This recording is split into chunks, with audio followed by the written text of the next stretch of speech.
Your permission, I guess I'll kick things off with a little bit of an explanation. This is intended to be the meeting of the Lower Smoky Hill Water Supply Access District.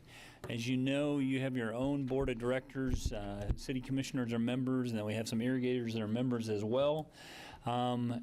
Commissioner Davis is the chairperson or the president, and he is en route from the airport and texted me that he won't be here. Tom Toll's the vice president, and sounds like he won't be here either. So in talking with the city attorney, our suggested approach is that you amongst yourselves nominate and elect someone to serve as the temporary chair for this particular meeting. If one of you wants to make the motion and make a second, we can have Giovanna as the clerk call the roll, and then we'll turn the meeting over to whoever it is that I would make the drew the motion short that straw. Vice Mayor Bill Longbine chair this special meeting. I will second that. Are you acceptable Does to the that clerk motion? need to ask the call for the So just all in favor, or do I have to actually do it? Why don't you go ahead and call the roll, just to be safe? aye. Okay, so do you want me to do the actual meeting roll call? Or Yes. just for this Well, motion? let's start with electing the chair, and then we'll go through the call to order. Okay, so we have Carl Esping. Present. No, right? This is Yeah, we're this is actually for the voting on making Commissioner Longbine the temporary chair. So, Aye. there you go. motion. Carl Ryan, Aye. Greg Linkowitz, Aye. Bill Longbine. Aye. So that's All right. 4-0, so motion passes. So we'll turn the meeting over to Bill Longbine. Thank you. I'll call this meeting to order of the Lower Smoky Hill Water Supply Access District. I'll ask staff if the Kansas Open Meetings Act required notice has been provided. Yes. Thank you. Public hearings, we have none. Roll call? You'll need a roll. Yeah, roll call. All right. Trent Davis, Tom Toll, Carl Esping, Present. Carl Ryan, Present. Mike Hoppick, Greg Linkowitz, Here. Bill Longbine. Here. Thank you. Do we have any public hearings? No public hearings. Approval of the minutes of the January 23rd, 2023 minutes. It looks like those were at your seat today, so I'll call on staff to let you know if there's any changes or anything you need to be aware of. So, we had inadvertently left them out of the packet, so I provided them at your chair when you arrived today, so you want to take a moment to review them?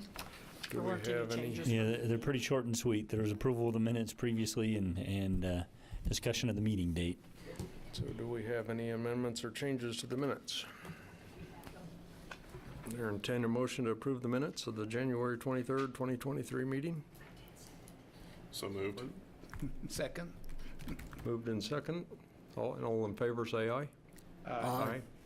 Motion carried, 4-0. New business. Approval. Review of the 2024 budget and authorized publication of the 2024 budget notice. Good afternoon, Debbie Pack, Director of Finance. This item is actually just to go over what the proposed budget is for 2024 and to ask that you authorize that we do the publication for the hearing date of July 17th.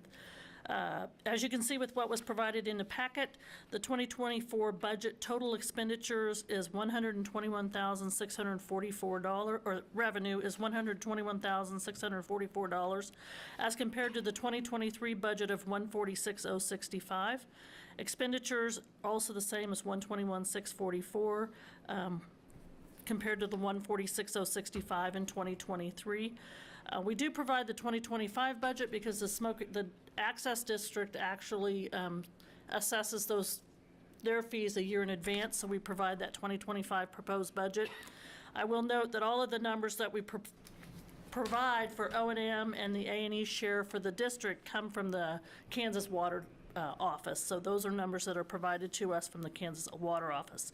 The only numbers that we add and that I have added in the 2024 budget is the increase of the liability. As you recall, a few years ago, we approved to commit to the policy for a 3-year renewal period instead of 1. It saved the district some money.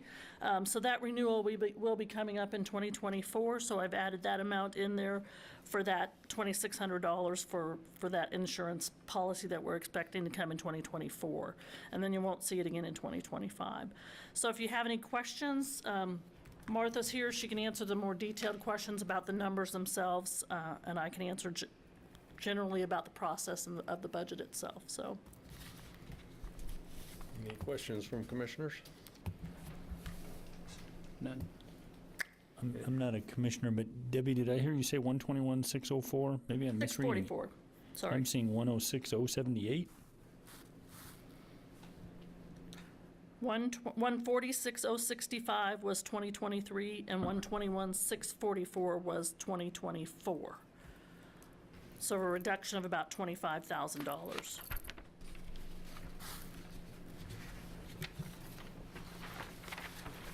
Is that not the number you have?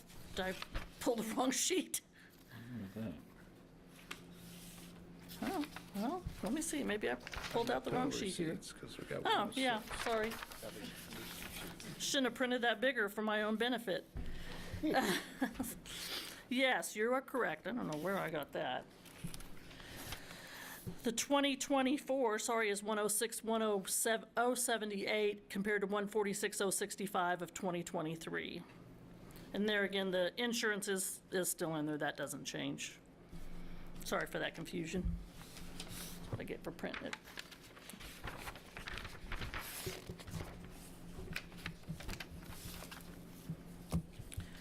So for this particular action, we just, we would need to find my printout.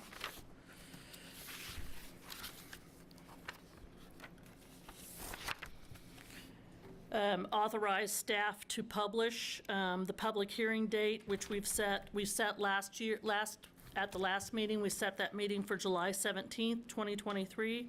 So I would just need a motion to authorize staff to publish that notice of hearing for the 2024 budget. Any public comment?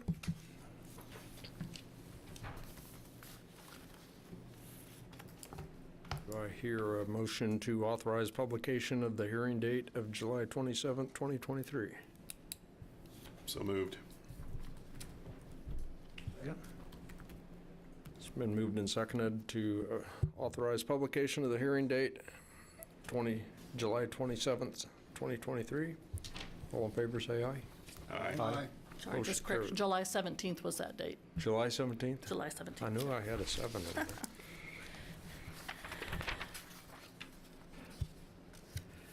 Okay, review of the 2025 budget. Item 4.2. Same caveat, these numbers come from the water district. As you can see, they're significantly higher. I think we've talked before, and Martha might want to touch base on this just a little bit. There's been some improvements out at the lake that are going to be coming down for us to reimburse them for. So the total we have for the proposed budget for 2025 is $221,833 for revenues and expenditures. We there again took the insurance out because we anticipate that to be a 3-year term. But those numbers, like I said, did go up significantly, so I thought I'd give Martha just a minute to kind of explain why that is.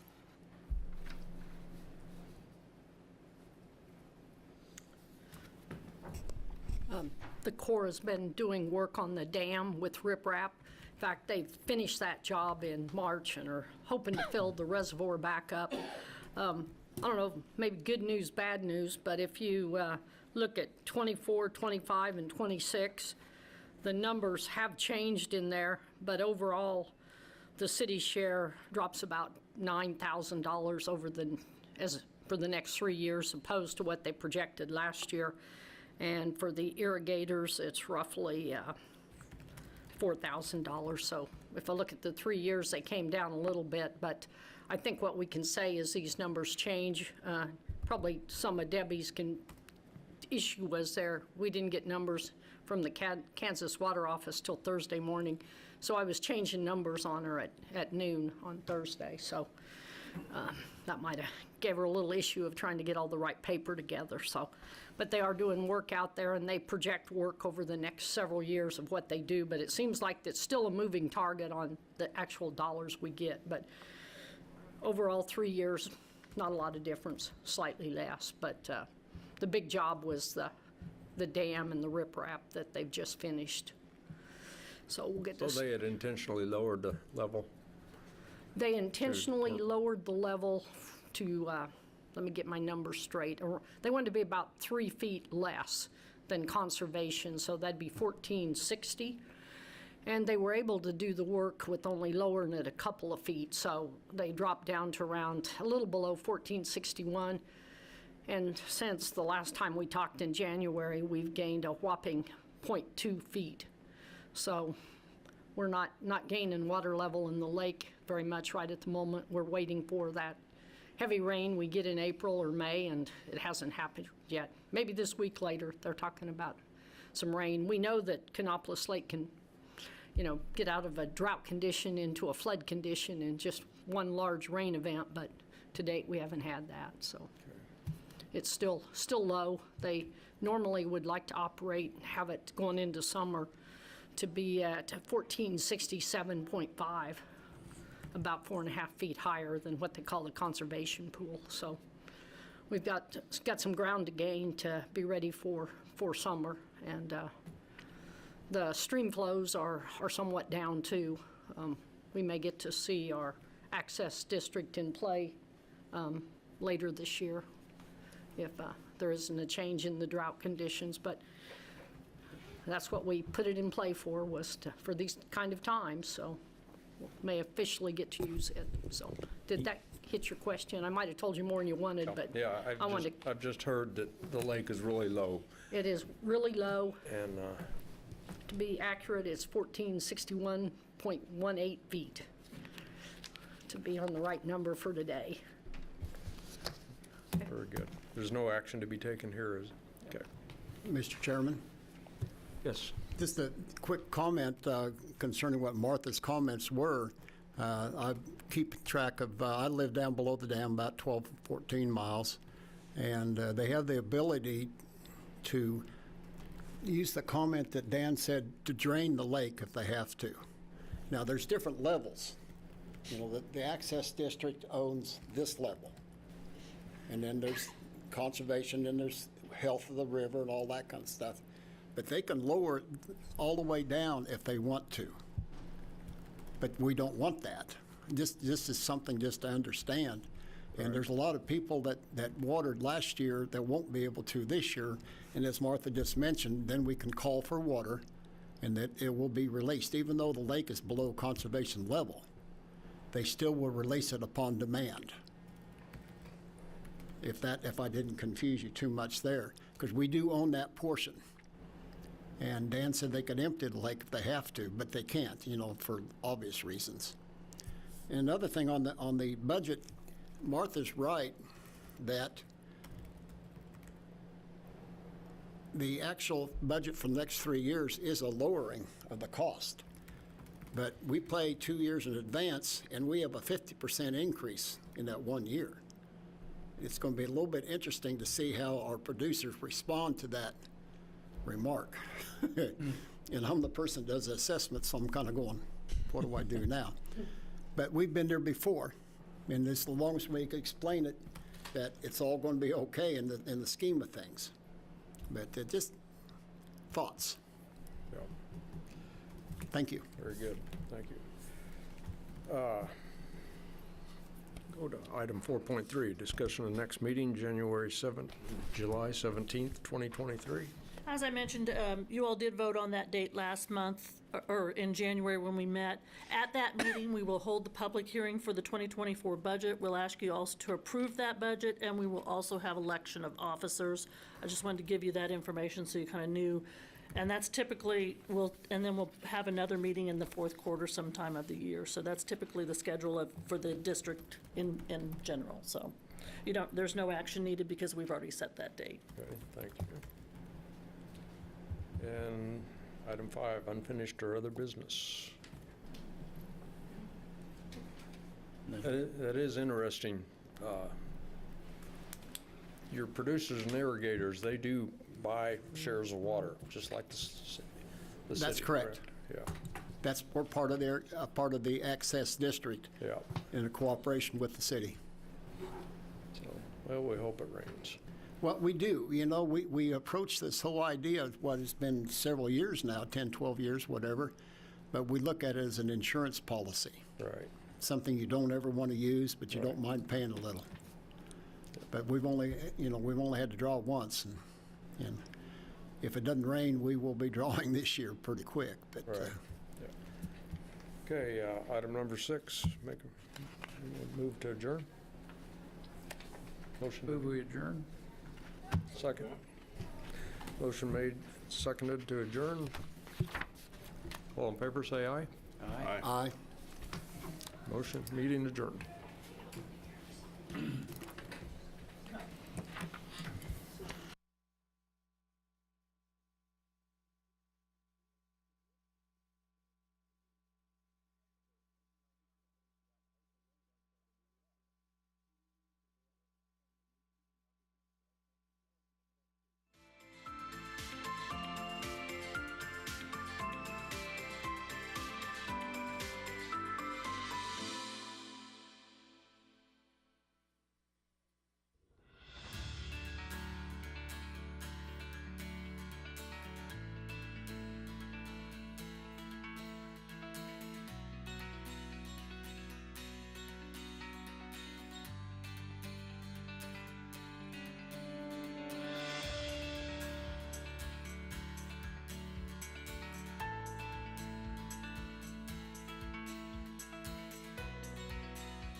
Okay, it is 4 o'clock. I will call the May 8th, 2023 City Commission meeting to order.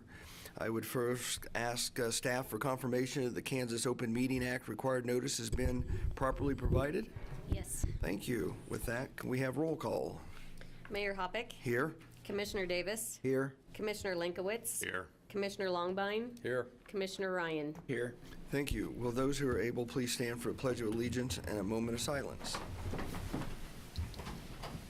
I pledge allegiance to the flag of the United States of America and to the republic for which it stands, one nation, under God, indivisible, with liberty and justice for all.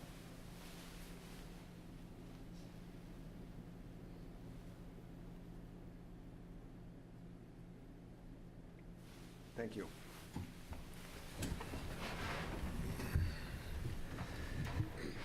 Okay, we have no awards or proclamations, so we will go directly into the consent agenda. Item 5.1, approve the minutes of the meeting of May 1, 2023. Are there any corrections or additions Commissioner would like to make? If not, I would accept a motion to approve. Move we approve the minutes. I'll second that. We have a motion and a second to approve the consent agenda item 5.1. All those in favor? Aye. Aye. Opposed? That passes 5-0. That will lead us into administration. Item 6.1, approve resolution number 23-8131, authorizing the mayor to sign a vault closure agreement for an underground sidewalk vault located at 401 West Iron Avenue. Authorize the city manager to sign an addendum to the City of Salina project number 22009, storm sewer repair construction contract with Smoky Hill LLC of Salina, and approve an additional 20% construction contingency for the City of Salina project number 22009, storm sewer repair. Mr. Stack. Thank you, Mayor and Commissioners.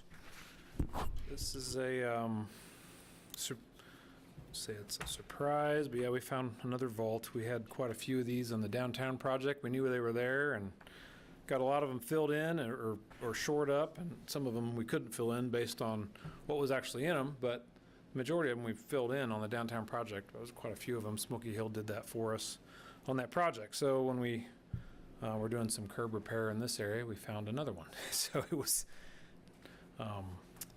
southwest corner of Iron and 9th. So from the pictures, I guess, Jacob, would you mind putting up my normal maps and pictures?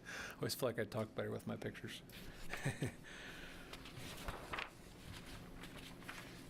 The basically what the contractor has to basically break out the top, build a wall next to the building. We try not to, or the design for the downtown project, it's just fairly involved because you basically build another wall outside of their wall, so that their basement wall, so that you don't. It's hard to tell how those, some of those buildings are pretty old. You don't want to put a bunch of fill and concrete and fill material next to their wall, so we build an extra wall on the outside of the.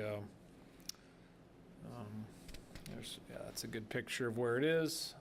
There's 9th Street. This is our curb repair problem that we've had for many years on 9th Street. It holds water right down in here.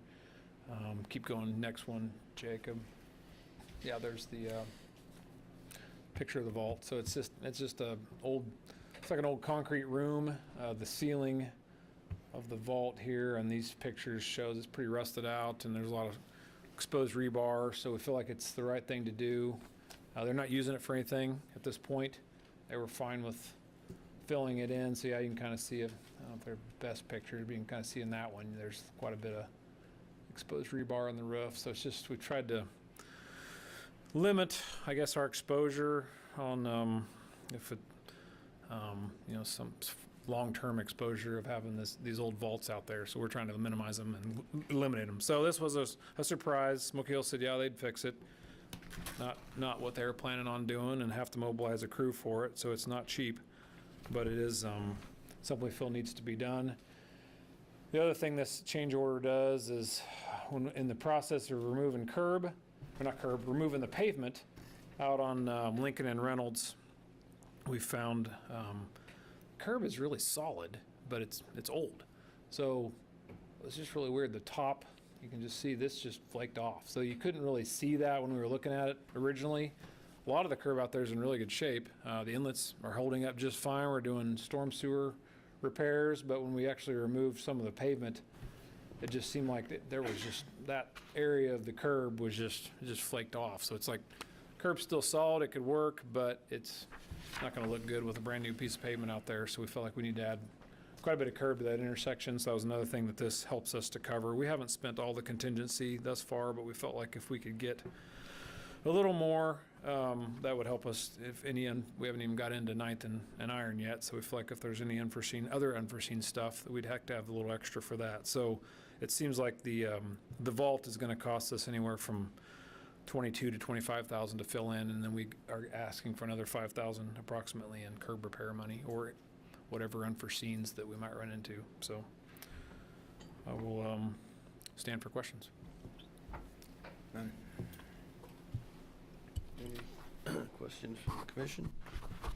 Is it always the city's expense to fill in these vaults? Good question. Yeah, we don't have to fill it in. It has been. We've set a precedent for that downtown. We felt like it was with the project. That's just what we did. Whenever we found one, we just filled it in. But it was expensive, and arguably, is that our responsibility? I don't. It's hard to say, but we did. So it's. I guess I would add to that a good little question. bit. They've been there a long time, and there's kind of a presumption that they can be there. We've had instances where we did some utility work and unexpectedly found a vault because our equipment dropped in the hole. And so the property owner may not be all that motivated to do anything at all. It's something that we'd like to get out of our right-of-way, so we kind of made the policy decision that we were going to proactively try to work with those individual property owners. And so we took that on quite some time ago, and hopefully we're down to just a handful that are left, but That's right. they're still showing up every now and then. Because downtown, we have zero setback for the buildings, correct? So Correct. they're they're under the sidewalk, so that was actually, I guess, would be considered city property. Right. Yeah. And It's so city I don't know, right-of-way. how's the 9th Street? Is that Same. zero setback? Is it zero setback? Well, there just also? that building is set building. right on the property line. Greg informed me there's an agreement because it's a little bit over the property line, but they've dealt with that in the past. So either way, the vault is in the city right away. Yes. Okay, that's what I. Yeah, it was interesting hearing the report that several of these were coal chutes. Right. And that was the case down at the Steeple Theater on Walnut. Right. Yeah, that one is a deep one. Trying to remember if we filled all that. Yeah, we filled quite a few of them in. Some of them were not. Brian Richardson has a building that has a lot of fire line and water lines in them. Big Nose Kate's has one that has. So we filled in what we could, but then we had to leave some spots in those where they had infrastructure that needed to. Yeah, I think the city needed Steeple had some of access. their mechanical equipment. Yeah, there, actually, didn't that is their boiler. I think they had a yeah. It was quite a two-level massive vault under there, but it's got a really good bridge on top of it now, so it's not going anywhere. And that's the other thing we can do. I mean, we don't have to fill it in. We can try to build a bridge over the top of it, but I feel like if they'll let us, this is the way to do it. There's nothing in there, so just build the wall, fill it in, and it's over. Liability's over on it pretty much at that point. Any other questions or comments down here? Okay, any questions or comments from the Thank you. public? Okay, if not, I'll bring it back to the commission for action. Mayor, I move approval of resolution 23-8131. Second. Okay, we have a motion, a second, to approve Resolution 23-8131 for approving of a vault closure agreement for an underground sidewalk vault located at 401 West Iron Avenue. All those in favor? Aye. Aye. Opposed? That passes 5-0. That will lead us to item 6.2. Item 6.2, authorize the purchase of the following from Osage Ambulance via Emergency Services Supply, the authorized Osage Ambulance sales vendor for Kansas, in the amount of $208,973. One, a new 2023 Ford F-550 4x4 ambulance chassis. Number 2, complete refurbishment and remounting of the ambulance patient module from an existing Salina Fire Department ambulance to the new Ford F-550 ambulance chassis. And 3, one Stryker Power Pro Power EMS patient cot. Mayor Hoppick, Commissioners. Shane Pearson, Deputy Chief, Salina Fire Department. So kind of the background on this is our annual ambulance replacement cycle. So the department has established ambulance fleet replacement schedule for replacing an ambulance after 7 years of service. Typically, the department ambulance chassis will have a minimum of 100,000 miles on it upon reaching that 7-year mark, but historically or on average, it's 135 to 145,000 miles that is actually on that chassis once it reaches 7 years of age. Data suggests that maintenance cost and frequency increase on emergency vehicles with over 100,000 miles, which is why we have the 7-year replacement cycle. One ambulance replacement was approved in the 2023 sub-CIP budget, and historically the department would draft specifications and request ambulance manufacturers to submit competitive bids for a new construction of an ambulance following the City of Salina purchasing guidelines. 4 years ago, the department began a ambulance refurbishment and remounting program, and the remounting process consists of removal of the patient module from an existing chassis, fire department chassis, and complete refurbishment of that module. This includes paint, electrical, interior and exterior lighting, new flooring, new heating and air, and the refurbished module is then mounted to a new chassis. The result is essentially a new ambulance with an average cost savings of 30% versus a new build custom ambulance. In addition, the department includes the purchase of a new Stryker Power Pro EMS cot with each ambulance purchase to maintain the manufacturer recommended EMS cot replacement schedule of 7 years. This will actually be, if approved, this will be the 5th remount ambulance completed by Osage Ambulance for the Salina Fire Department. The Salina Fire Department requests authorization to remount the existing ambulance patient module following the City of Salina's single source purchasing policy, Section 9, Line 4. The policy guideline states for the continuation of an existing project or continuity of similar services in which past performance is considered acceptable and knowledge of the specific work has been demonstrated. A few additional factors to take into consideration: the Salina Fire Department's emergency vehicle technician or a mechanic is authorized by Osage Ambulance to perform warranty work, and this prevents the ambulance from having to return to the Osage factory in the event of a warranty repair is necessary, which that is a very infrequent occasion as well. Secondly, the Osage Ambulance has remounted 4 previous Salina Fire Department ambulances, and we have not experienced any mechanical or operational issues that would lead us to question the quality or craftsmanship or professionalism from Osage Ambulance. Remounting of the Osage Ambulance patient module by any other vendor also voids the lifetime structural and corrosion warranty provided by Osage Ambulance for each individual ambulance module that they produce. And it allows us to continue our established standardized ambulance fleet and patient module configuration. The current ambulance fleet consists of 7 ambulances originally built and purchased from Osage Ambulance beginning back in 2013. I have a few questions on the fiscal note.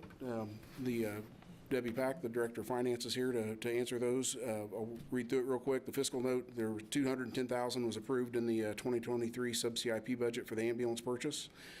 The budget amount includes all costs associated with purchasing the new chassis as well as the remount process, including a new Stryker Power Pro EMS cot.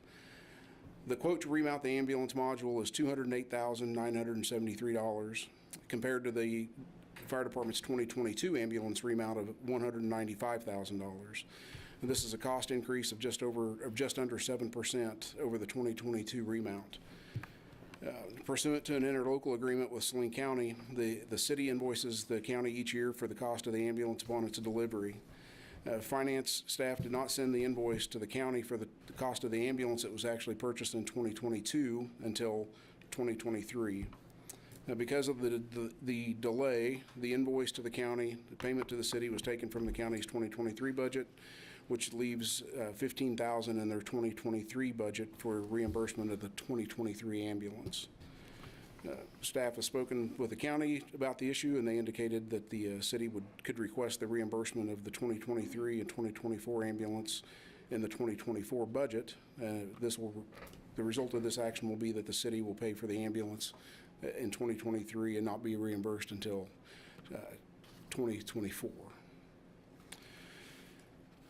So recommended action, approve the motion authorizing the city manager to purchase from Emergency Service Supply via Osage Ambulance, one new Ford F-550 4x4 ambulance chassis, complete refurbishment and remounting of the ambulance patient module on the new chassis, and one new Stryker power cot in the amount of $208,973. Approve a motion authorizing the city manager to purchase from Emergency Services Supply a new Ford F-550 4x4 ambulance chassis, complete refurbishment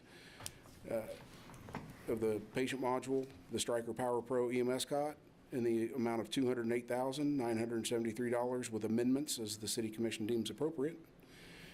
Number 3, postpone the consideration of the proposed agreement to a specified date and time and provide staff direction regarding additional information or amendments as the City Commission would like to request for further consideration. Or number 4, take no action. Staff is recommending option number 1. And Okay. Thank you. Answer Well, questions. Questions to start down here to my left? Yeah, just two small ones. Assuming technological advances aren't an issue, how many times can the same patient module be? Because if you remount it once, that's 14 years. Sure. So, which I'm guessing that something's going to start corroding. But Potentially. The manufacturer offers a lifetime, as long as we own that ambulance module, and as long as it is remounted by the manufacturer, it's a lifetime structural warranty and corrosion warranty. So anything happens, they will repair that at no cost whatsoever to the city. They've got, historically, the manufacturer's got references of ambulance chassis, of ambulance modules being remounted 3 and 4 times. Maybe not to the length of years of service that we have. They've got busier services that may reach that 150,000 mile mark in 3 years or 4 years, so they remount them a little more frequently. But we're going to go through this entire cycle. We've got, after this one, if this one's approved and this is complete, we'll have 2 more to remount for the first time. Okay. So in a year or so, we're going to reevaluate things and get some recommendations from the manufacturer to see if it's worthwhile to take into consideration starting the process all over again with our current module fleet, and if that would be money well spent, or if it's financially more feasible to purchase a new custom-built ambulance again. second question, I'll endeavor to keep a strong fence between two good neighbors, but I'm assuming the county knows that we're going to do this every year. Is this, or shouldn't this be in their budget already? It is, and I wanted to take that opportunity to kind of explain the process. When the fire department submits a request for that ambulance in the process, then we let the county know that that amount, which was $210,000 for the 2023 budget year, and they put that in their budget. However, as you know, once your budget year is gone, that money is gone unless you've set it aside with an encumbrance or you've put it into a reserve account or something like that, which they did not do because we did not submit that invoice to them prior to the end of the year. And those invoices come sporadically, depending on when we order, how long it takes to get the order, when the invoice comes in, then it's a manual process for us to say, okay, here's our ambulance, we need to submit that to the county. And normally it works, but for some reason it didn't work last year, and we didn't realize it until after the end of the year. Right, and I'm assuming we can float that amount for a year, but it'd be nice if there was a special set aside. Yeah. Fine, Yeah. okay. Thank you. So I think it's clear to everyone, but maybe for the listeners at home, and just to be clear, it's on us. It was budgeted with the county, but the burden's on us to ultimately invoice them, and the timing of that was such that it was out of their budget year. Okay. Commissioner Ryan, any questions? Thank you. Am I right? Can you explain this process with the agreement with the county? Do they provide the equipment, we provide the service? Is that how it works? No, we actually, they provide us with a substance every year. They pay for the ambulance as well as pay for additional cost of all of the EMS private, services that we provide to them. So we calculate what our expenses are, we calculate what our budget is for this year, what our anticipated revenue would be, and then we ask them for a specific amount each year for services. And on top of that, they reimburse us for the replacement of capital equipment, which is the ambulance. So eventually they'll reimburse all of this? Yes, yes. Okay. Yes, if we submit it for their budget for 2024, they have indicated they will put that in their 2024 budget and reimburse us the entire amount next year. Okay. Yeah. Is it part of the agreement with Osage that the purchase of the 550 chassis comes through them? Yes. So rather than purchasing the chassis separately and then having it sent there, is that? Yeah, well, I just wondered with our agreement with National. Is that right? Enterprise. Enterprise. Sure. I'm not completely on the enterprise agreement. I believe any kind of upfitting extends the life of that fleet vehicle. So typically, at least for the ambulances, just like the fire trucks, the chassis itself comes from the manufacturer. The manufacturer purchases the chassis. With an ambulance chassis, there's some additional equipment that has to be installed from the factory, from whether it's Ford, Ram, GM, International, to make it an ambulance prep package. And there's a federal standard called the Triple K standard that specifies amperage of the alternator, the capabilities of the air conditioning, chassis, gross vehicle weight, things of that nature. So just purchasing an F550 from a dealership, typically those chassis don't meet those requirements, which is why the ambulance manufacturer, when they place their chassis order each year, is specific on that ambulance prep package for each chassis that comes. This will come ready to put your radios. Correct. Yep. Yeah, it's specialized enough that it wouldn't be a benefit for us to try and order that chassis through Enterprise. Right. So they're, because Osage does this, that's all they do. They have a direct line with the manufacturer, just like Enterprise does, but it's a little bit more specialized for that certain piece of equipment. So there wouldn't be any additional benefit by going through Enterprise. I was a little shocked at the trade-in value of the old chassis. Yeah, I thought I'd bring more than that.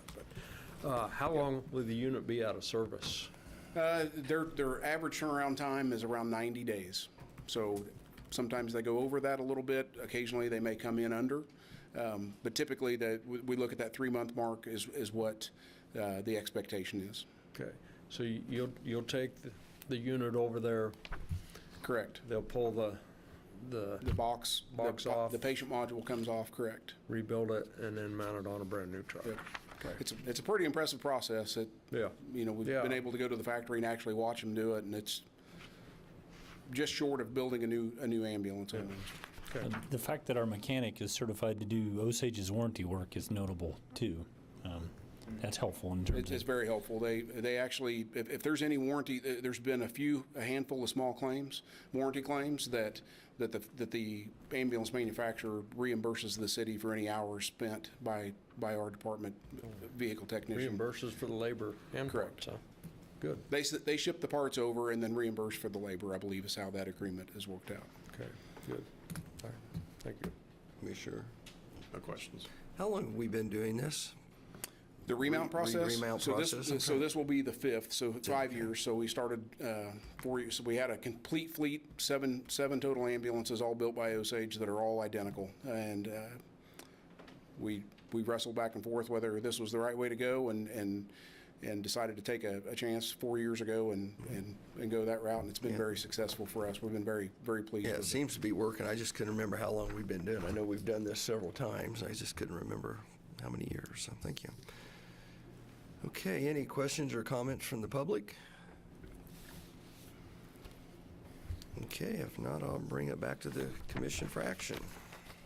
Make a motion authorizing the city manager to purchase from Emergency Service Supply Osage Ambulance 1 new F550 4x4 ambulance chassis 2, complete refurbishment and remounting of an ambulance patient module on the new chassis. And 3, purchase of 1 new Stryker Power Pro EMS power cot in the amount of $208,973. I'll second that.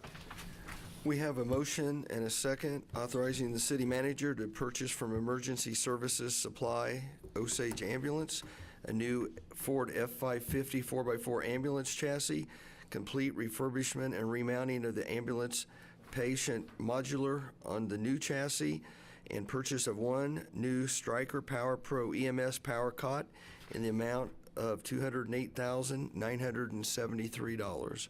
All those in favor? Aye. Aye. Opposed? That passes 5-0. Thank you very much. That will lead us to item 6.3. Item 6.3, provide policy direction on allowing access to the utility easement area for fiber, utility, and other service providers. Mr. Hennessy. Good evening, Commissioners. Sean Hennessy, Assistant City Manager. Let me start out by apologizing. I was going to draw you a picture. I thought it'd be better, but since I lack any artistic talent, I figured I wouldn't inflict that upon you. The issue before you today is we're looking to get some policy guidance in regards to access to public utility easements and right-of-way.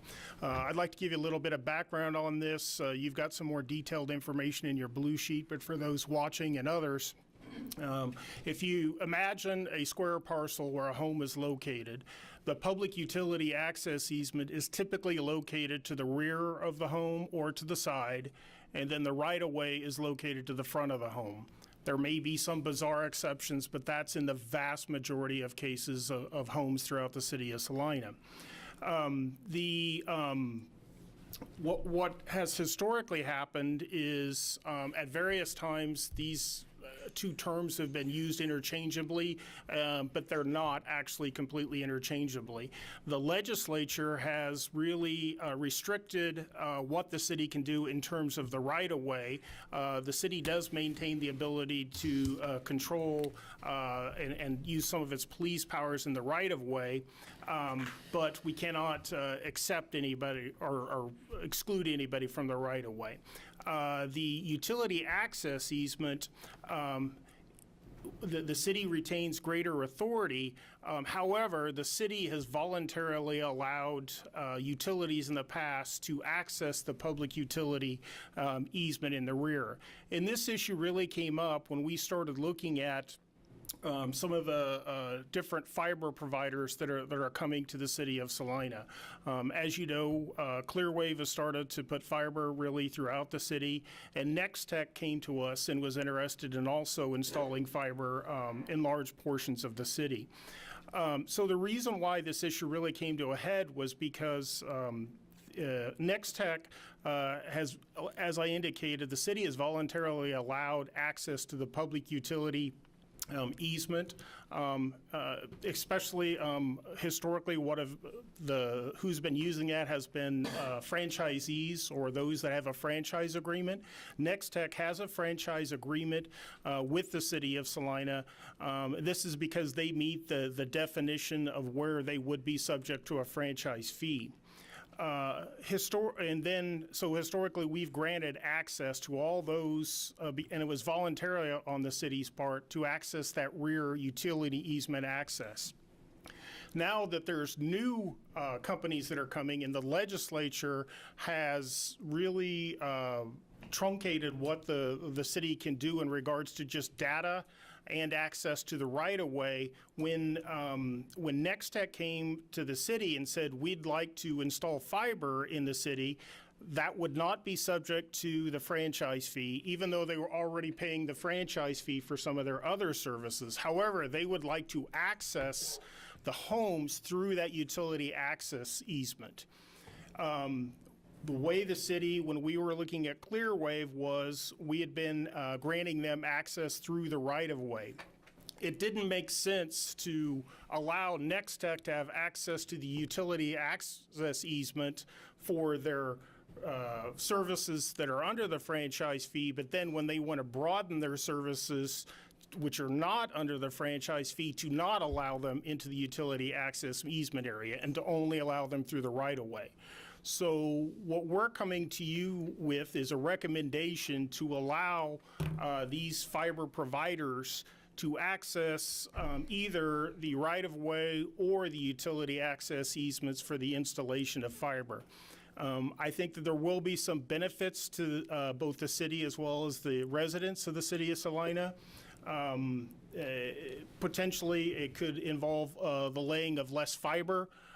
If you think about it, if you're laying fiber along a right-of-way, you've got that really large concrete or asphalt street, so they end up laying fiber a strand for each side of the street, whereas if you're able to access it from the rear, potentially you could lay one strand and then access multiple homes. Now, this is subject to a wide variety of other situations when you think about all the different lot sizes and arrangements throughout the city. But it fundamentally, what this would do is put everyone on an even keel, on an equal playing field, and that's what we're trying to do. So we're coming to you for policy guidance. There is a recommendation to either provide policy direction in support of allowing fiber installation, either the public right-of-way or the public utility easement. Or alternatively, you could provide policy direction to only allow fiber installation through the right-of-way, or 3, decline to provide policy guidance currently and direct staff to collect additional information. So that's some of the background, and I'd be open to any questions that you may have. My left. Well, how is it a level playing field if Clearwave is already using the front, and then now we're allowing access? I mean, I'd like it to be the best for the citizens of Salina, for these utility accesses to get this new valuable service. But on the other hand, the competitors want a level playing field. And I imagine that existing utility areas people don't want those dug up very badly. So is it better to allow those accesses in the rear where people have put so many things in the back of their house, or does it make more sense to just put it in front of the house where it's more likely to not disturb the home and the appearance of it? So the goal of this is to provide everyone equal access, irrespective of whether they're a franchisee or not, and that would be the net result. Clearwave has started to roll out fiber only in the right-of-way in the city. However, they would be able to utilize the public utility access easement as any other company would be able to if the commission adopted this policy recommendation.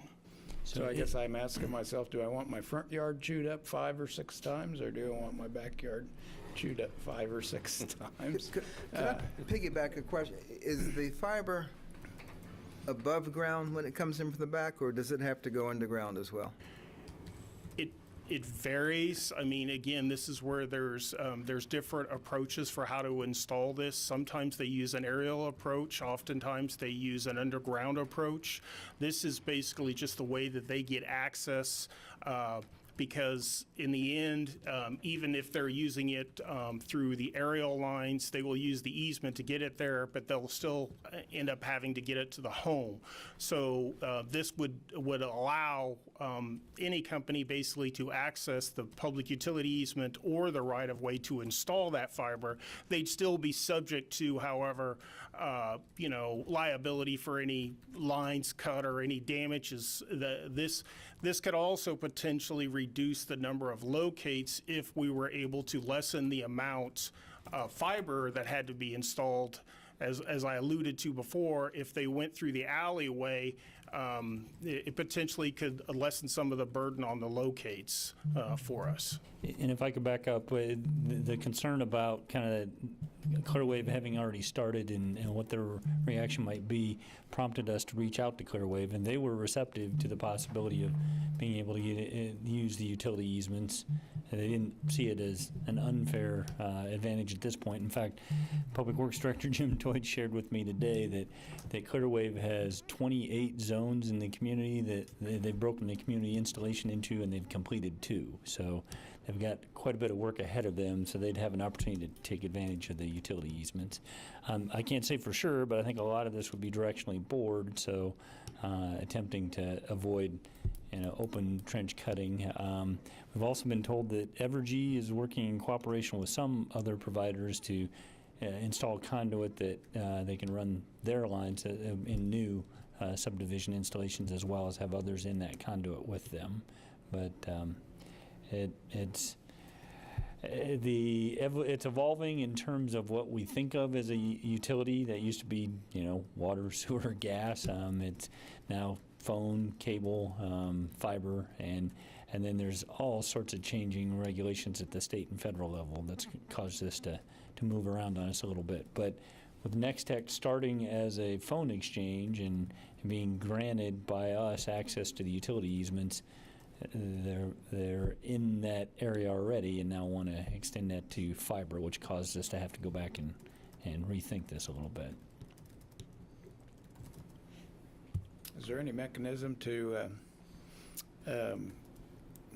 make those easements only available once for a period of, say, 5 years, and let all comers come and get their work done in a period of time to reduce the number of intrusions, or to focus them somehow, or make them work together, everybody get in the same hole, so to speak? I could certainly understand why you ask and why you might want to do that. In our experience, we've got utilities working in those easements for service extensions, repairs. It's just kind of an ongoing case-by-case process. I'll turn to the city legal counsel a little bit, see if you have any thoughts on kind of our authority to regulate in that way. Can't come up with anything very profound, I'll say that. But it would seem to be something that could be encouraged. I don't know that it could be mandated offhand. We'd want to look at that further. I guess it comes down to what Commissioner Ryan said. Do you want your backyard torn up or your front yard? And I personally just assume my backyard to be torn up, but that's just me. I mean, we've got probably, 25,000 accounts in town? But, if it can't prevent people from going in the right of way, at least the advantage to the utility easement is that you might be able to do both sides of a square block with one line down the back. That's the reason I was asking whether this would go overhead into the house like most telephone wires, or unless it was already built brand new underground. Right. Jim, do you have any knowledge of overhead versus underground? In the case of Cox and their coax, there are instances where it's above ground, but I think they're trying to put their fiber underground. But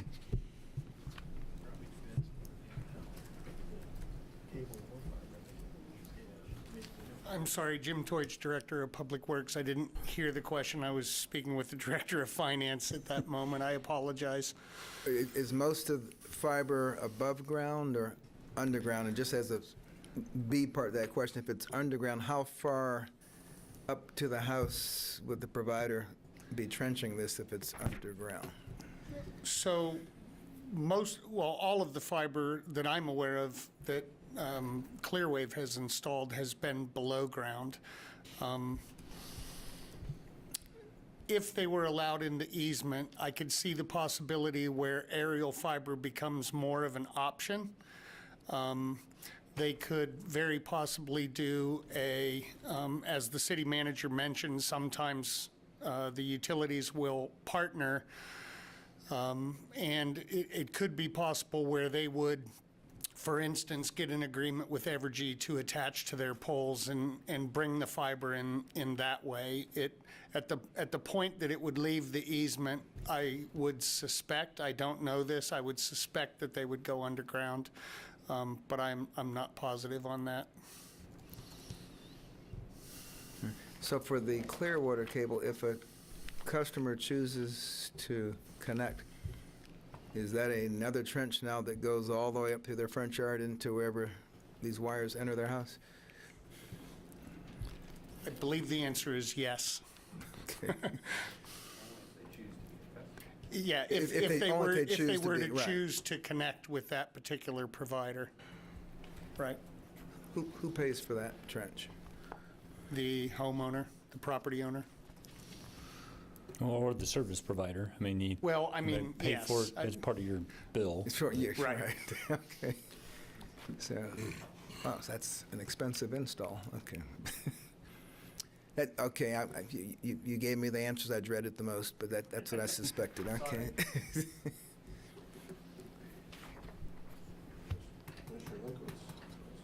I have some observations or comments.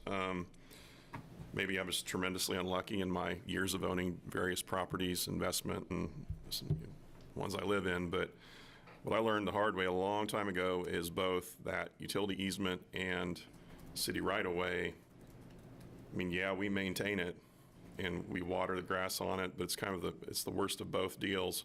If somebody wants access to it, it's going to happen. And I mean, I got a reminder of that a couple weeks ago. I look in my backyard, and I have a pretty decent-sized backyard, and there's guys working for the gas company. They're digging a trench in my backyard. They didn't even contact me because that portion's not even fenced in. So I think the assumption was it was a vacant lot. They don't need to talk to me. So I've just got random people showing up on my property with no notice. I know the game, and I know the rules, so I didn't squawk about it. But I think part of the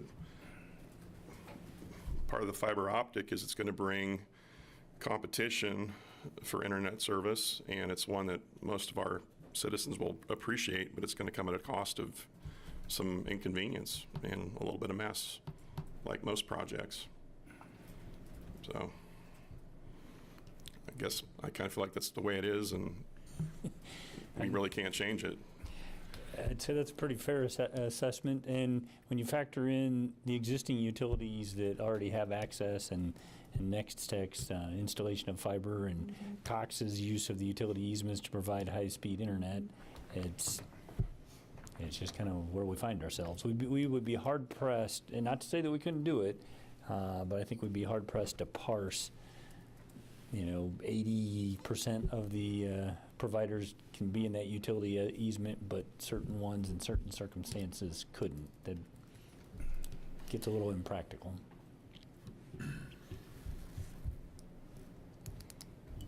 Commissioner Longbine? In the front right-of-way, predominantly, what is there is city water, is that correct? Water, sewer, storm,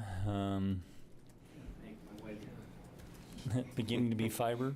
I think some of the newer developments, natural gas is coming off the street. In our, let's take Wheatland Valley, which is off of Markley Road. It's a brand-new subdivision just under development. In that new subdivision, the water, the sewer, and natural gas is in front in the right-of-way. And as a general rule, cable, phone, and electricity goes in the rear easement. So that's the general rule in new subdivisions. That involved two changes. For example, on my property, which is in an older neighborhood, I have both sanitary sewer and natural gas in my rear utility easement because that was the practice at the time. But for maintenance and access purposes, our utility started moving the sewer lines to the front of the house instead of the rear easement because it's easier to get at for maintenance. And then Kansas Gas moved all their gas lines to the front because they bought equipment to sense out leaks, and they wanted to be able to detect the leaks from the street, not from the rear area. So right about the early 2000s, both the city's sanitary sewer utility and Kansas Gas moved their utilities from the rear to the front. So it's going to vary whether you're an established neighborhood or you're in a newer area. And so some of the areas, like my neighborhood, there's more stuff that's in the rear easement than there would be in some newer areas. And it's just going to vary. But I would agree with Commissioner Linkowitz's observation. I've had Kansas Gas and AT&T dig up my rear easement. And so you have existing utilities that are back there doing work already, so. Thank you. I would like to see as much as can be in the rear easement. Is Clearwave, if this goes forward, are they going to shift gears and go to the easement? They've expressed a strong interest in that. Jim Teutsch and I reached out to them and talked to them. They have not followed back up. They were going to talk to their engineering staff. I think that they're very interested in it. But again, they haven't followed up yet. So it is important to remember, though, Jim, as the Public Works Director, is, if you will, the right-of-way permit guru under the city code. So he has the ability to suspend right-of-way permits and everything. And whenever you're looking at these kind of large fiber deployments, inevitably it's almost like rolling out a new software program. There's glitches along the way, and Jim has been very proactive, and we've worked closely with Clearwave. And if the commission agrees to the next item, I'm sure we'd work very closely with Nex-Tech to try to minimize the disruptions as much as possible. But it's almost inevitable on these kind of large projects that there's glitches along the way and inconveniences. We're just trying to minimize that as much as possible. I would add that if this decision were to be approved and we were to allow these companies to operate either in the right-of-way or in the public utility easement, that our inspector and the engineering staff, when they're looking at the plans, as well as our inspector, once they begin work, are going to be paying attention to the areas, whether they select right-of-way or utility easement. And there are some neighborhoods that I would say where there are clear indicators that are going to tell you whether or not one or the other is feasible. Clearwave installed in one particular area that has a large open easement behind these houses, and this situation would have probably been ideal for that particular neighborhood. And a number of citizens, I've heard responses from citizens both pro front yard, and in this case, a lot of them were pro rear yard. So I think you're right. I think that is the question to ask. Do I want my front yard or my rear yard dug up? Our goal from an engineering permitting standpoint would be to try to have conversation with the fiber companies to at least steer them to say, you know, we have a lot of fences that are within the utility easement. Perhaps this is one that we would think might be better served if it were in the right-of-way, as an example. But from our perspective, in either case, we're going to maintain positive inspection, and we will shut down a permit when they're not fulfilling their obligations of whatever agreement they're under. Mr. Teutsch, I think that led me to a question I had written down here. Most utility easements, you know, the utilities are placed in there before the homes are built, water, gas, sewer, whatever. So, and there's neighborhoods, as you spoke about, where they have built the fences into the utility easements. My question is, if there are properties that have built their fences into the utility easement, the companies that are putting new fiber in do not have the ability to go in there and take those fences down or require those to come down, do they? Not that I am aware. What I would suggest is, and this kind of goes back to the earlier part of your conversation, I do think in the easements in general, they would continue the practice of directional boring.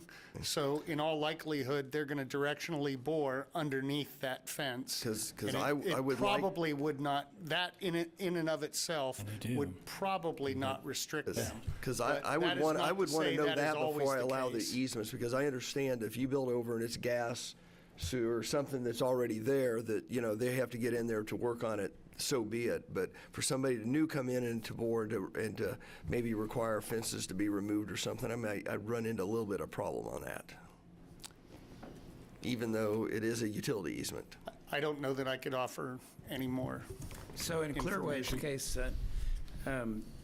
they've got 28 zones. I'm not picking on them, but they're first, and so you're working with them. Do you envision getting any kind of input with them as they progress with those 28 zones to, look at the track and suggest, oh, well, maybe the rear is better than the front in this case, or? Well, do you think because you'll get they've any been, input, I'm sorry. do you think you'll get any input? Will they work with you about it, or can that be Well, required? what I will say is that it appears, at least so far from Clearwave's activities, we've certainly had issues. We've shut down permits, and we've explained to not only the local in charge, but also their senior management of the issues that we were having, and they have so far been extremely responsive to us.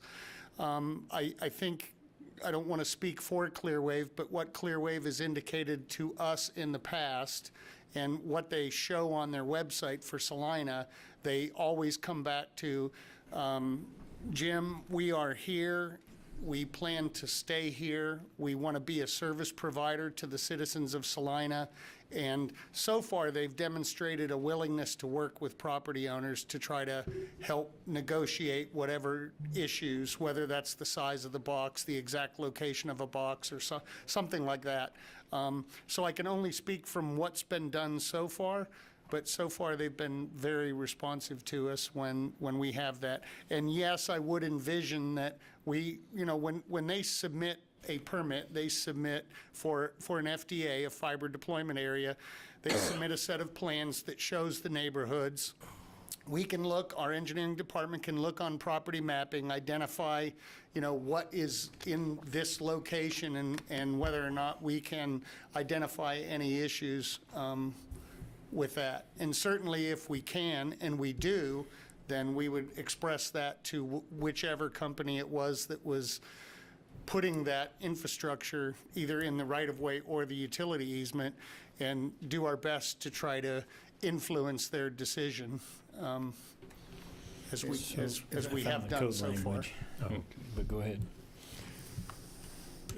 Mayor and Commissioners, if I could, from a legal standpoint, to your point, Mayor, I do think you have to think in terms of any improvements placed by a property owner in either the right-of-way or a public utility easement are at risk. The owner has to know that in making those improvements that it could very well be that they could be removed by a utility company needing access to either the right-of-way or the public utility easement. Now, it's like so many things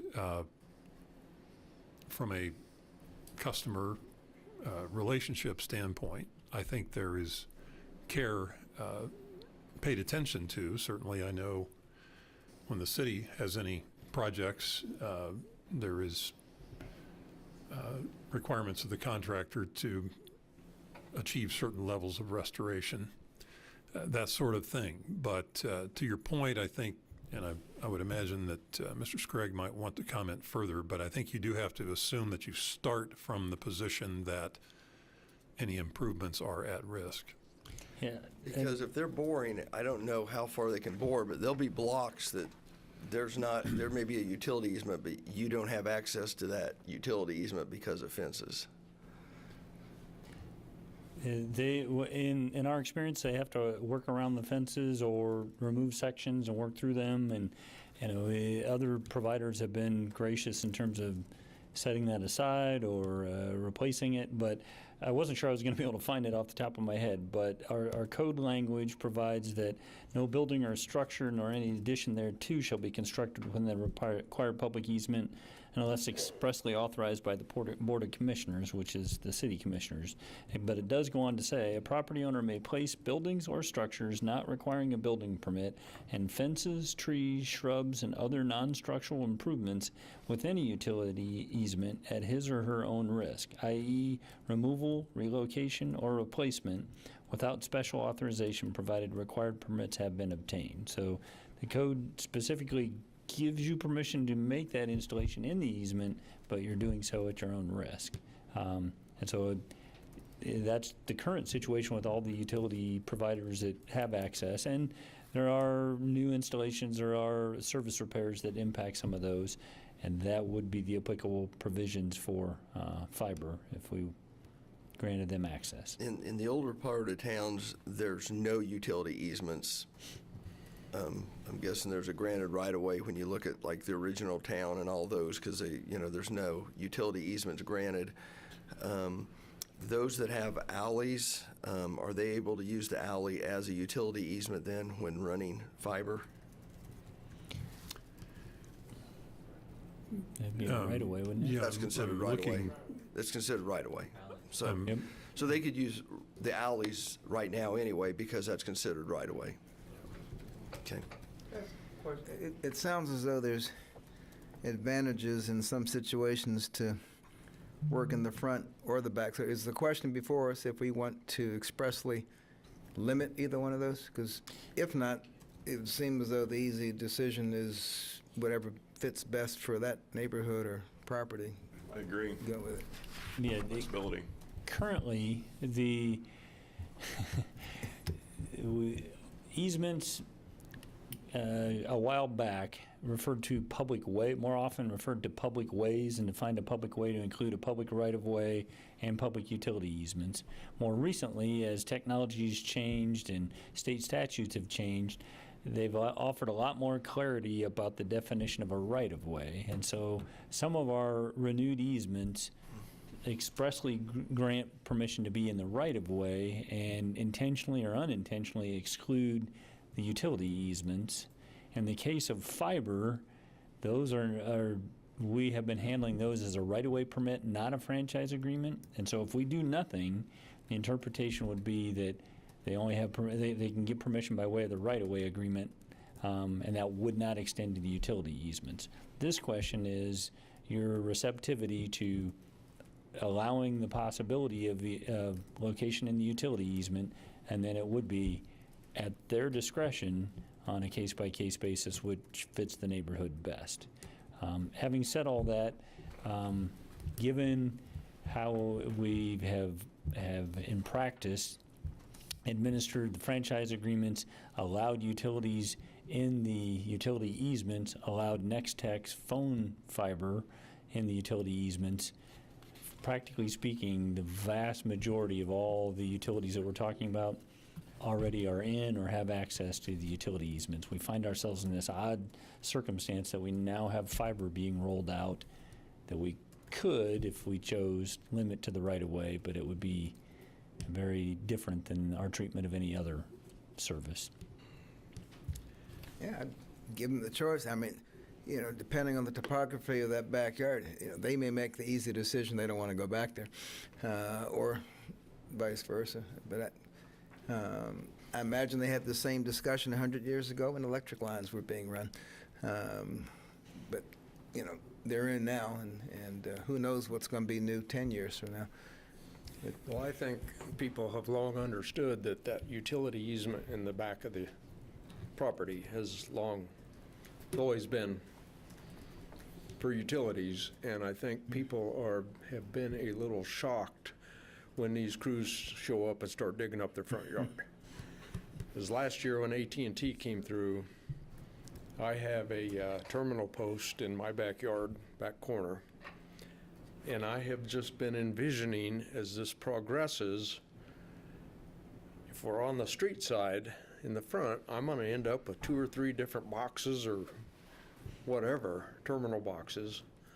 I think if we put everything in the same place in the utility easement, eventually these companies are going to start cutting each other's lines, and they're going to put their heads together and pull that fiber through the same conduit. it'd save them a ton of money. And so I would be in favor of pushing everything to the rear easement. Yeah, I agree. I just am concerned that we're moving into areas that have already been developed instead of utility easements that were there prior to fences and landscaping and stuff being done. So I don't know. Is there any way to control that? And Yeah, that's the question I was asking the city attorney is, we can make the rear utility easement available to them, but I don't know that we have the ability to push them to the, if we had any ability, it would be a limited ability for fiber to push them to the right of way, I think, more so than push them to the rear utility easement. We can make the easements available and hope that they take advantage of them, but do you have an opinion of our ability to push them to utility well, easements? my problem is pushing them there and I'm okay with them pushing it there or them going there if we're not, maybe disturbing current property that's I think if you, even though I know they understand it's utility easement, but if if somebody has to get in there because there's a gas problem or electrical, I think people expect that. I'm not sure they expect us, if somebody's in there boring for new, fiber, that. Well, if someone works from home and needs that fiber, they're not going to mind because that's their income. and just to be clear, if you allow them access to the utility easements, as Jim Teutsch explained, I think we can have dialogue with them about concerns and what might be the most effective, but we're not going to be in a role to dictate to them, this block you're in the utility easement, this block you're in the right-of-way. We're opening it up for their access and their strategic decisions of what's the most effective. I think we need to think of this in terms of, we're all old enough here to remember the telephone line. And that has always been in the rear utility easement and came into the house from the rear. And this is essentially the new telephone line. And in the future, it's all going to be this way. There's going to be very little connected from the poles above ground. It's all going to be underground. And I will say, Commissioners, that under KSA 66104, while I realize many people don't interpret these fiber lines as being a public utility, the Kansas statutes do define these as a public utility. It's a very broad and inclusive. The technology is changing constantly, and frankly, the statutes aren't keeping up. And so we don't know 10 years from now if we're still going to be facing the same fiber issues, but then you may have, broadband Wi-Fi that's able to replace fiber. It's just the technology, as you all know, is evolving so quickly.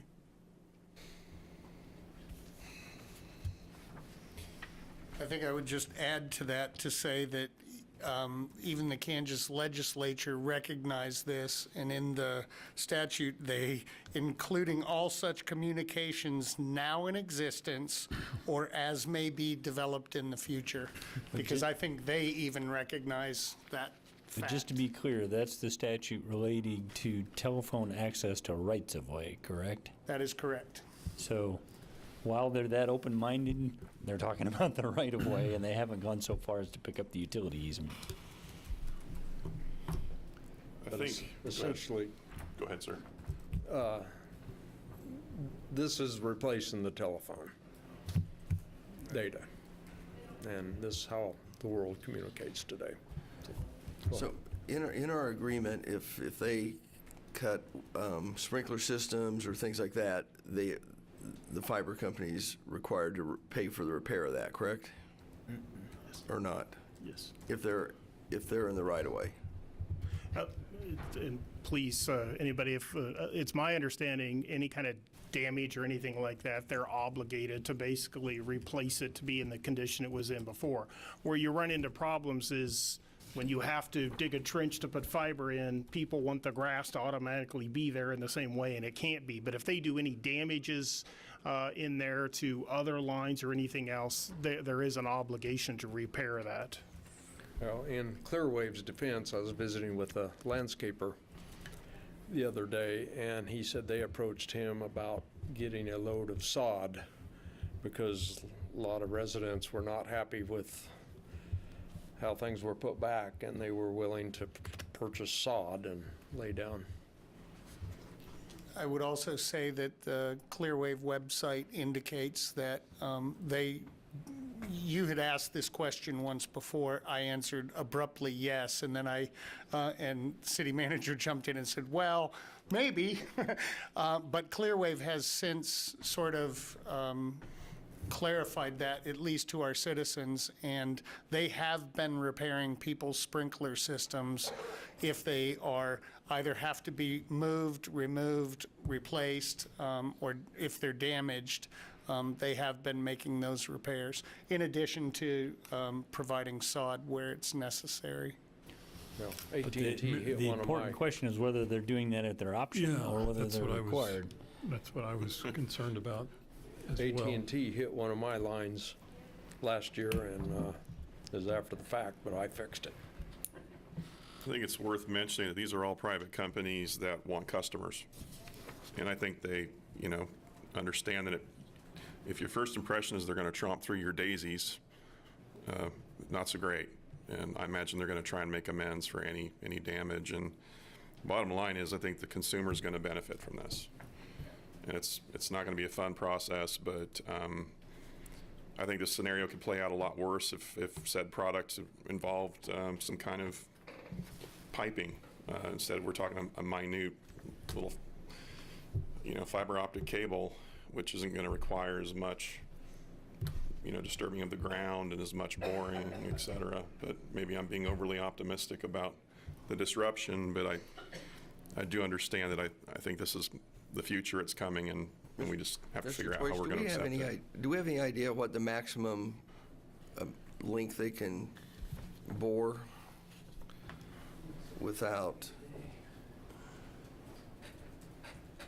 They are currently limited by us putting a restriction on them, and this is because of our ability to locate, but they're by permit.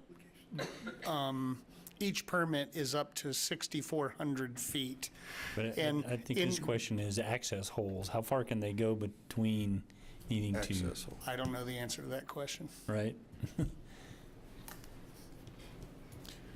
But the way they do it, they start at one end of the block, And there's holes in different. and then I don't know how they match up. And Come miss from the other everything end. in between.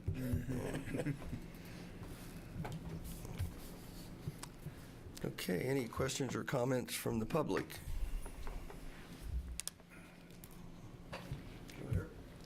Yes. Oh, I'm sorry. Didn't realize.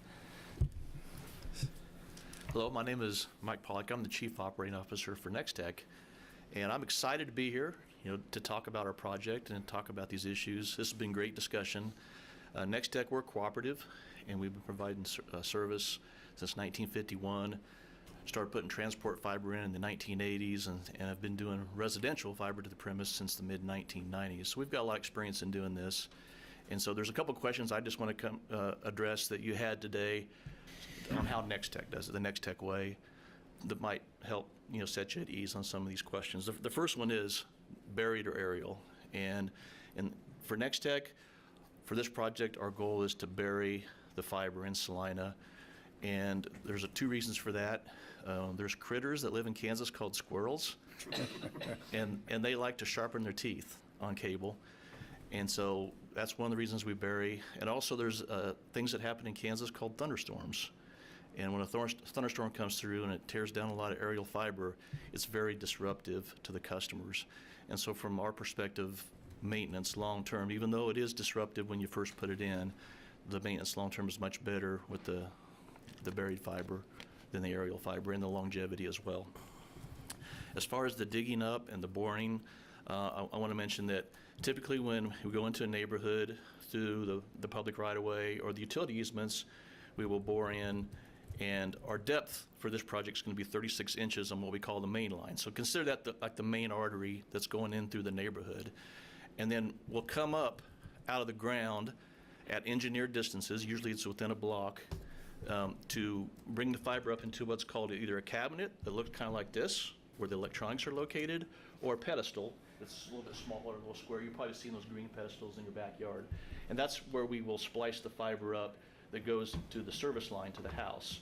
And so when we run the service line to the house, we'll typically use like a yard plow, our companies will, and it'll, very similar to this, it will leave a little mark going to the house for that fiber cable that's going from the pedestal into the house, but it's not a lot of digging. The places where you're going to see the digging is where the cabinets are put in, where the pedestals are put in, and then we also have these handholds where we do underground splicing too. So those are the 3 areas that you'll see digging that will happen for the project. Deep is that line that runs from the main line to the house? From the main line to the house, it will be 18 inches. 18 inches. Yep.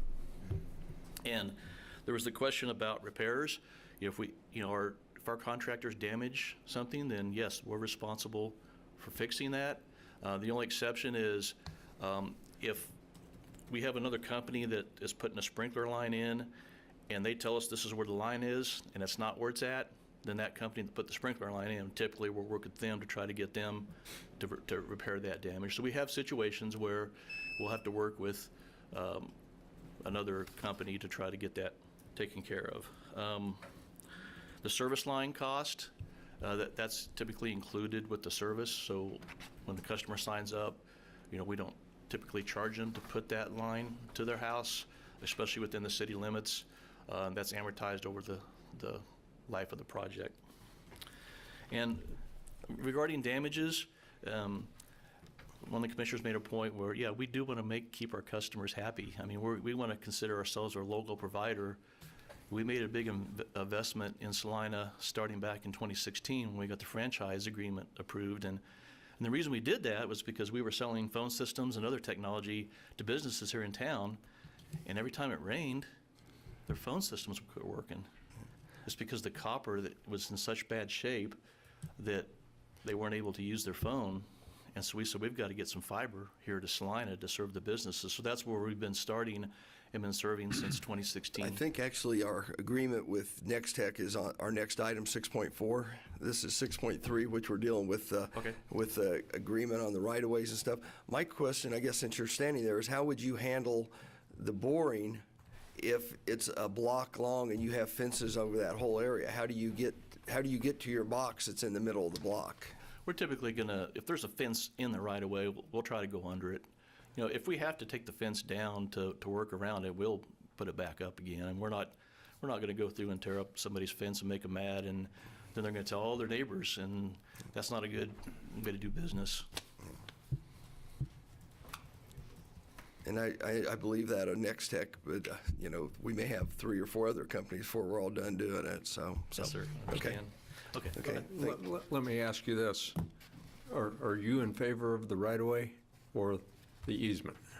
I think as Nex-Tech. As Nex-Tech, I think it's nice to have access to both. And I think that was one of the comments that was made by the commissioners here was ideally having access to both, because what we want to try to do is provide the service as efficiently as possible. And having access to both the public right-of-way as well as the utility easements will let us engineer it as most efficiently as possible. And efficiently as possible is the less lines that have to go in the ground, the less disruption there is. Okay, thank you. Thank you.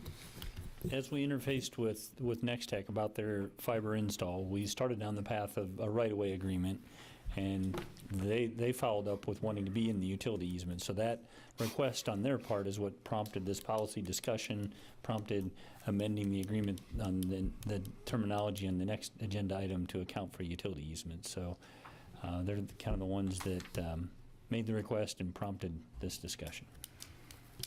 Norman Mandelstein. We take things for granted. Well, that's the way we've always done it before, but it's not 1920, it's 2023. Private property rights. It's a big issue, not just here in Salina. It's all over the U.S.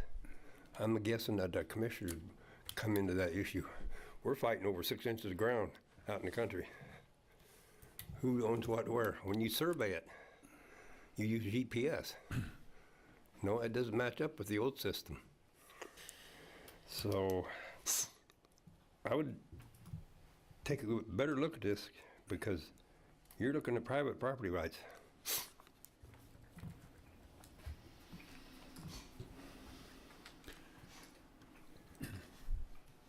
Okay, any other comments or questions from the public?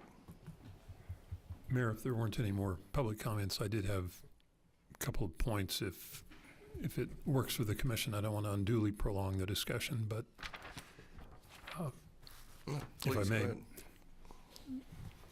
is the distinction possibly, and I'll look to be corrected by anybody in the room, that the obligation, as the gentleman spoke of, if there is damage to other utility lines in the process of installation or any work that you might be doing, that there is an obligation for repair in that scenario.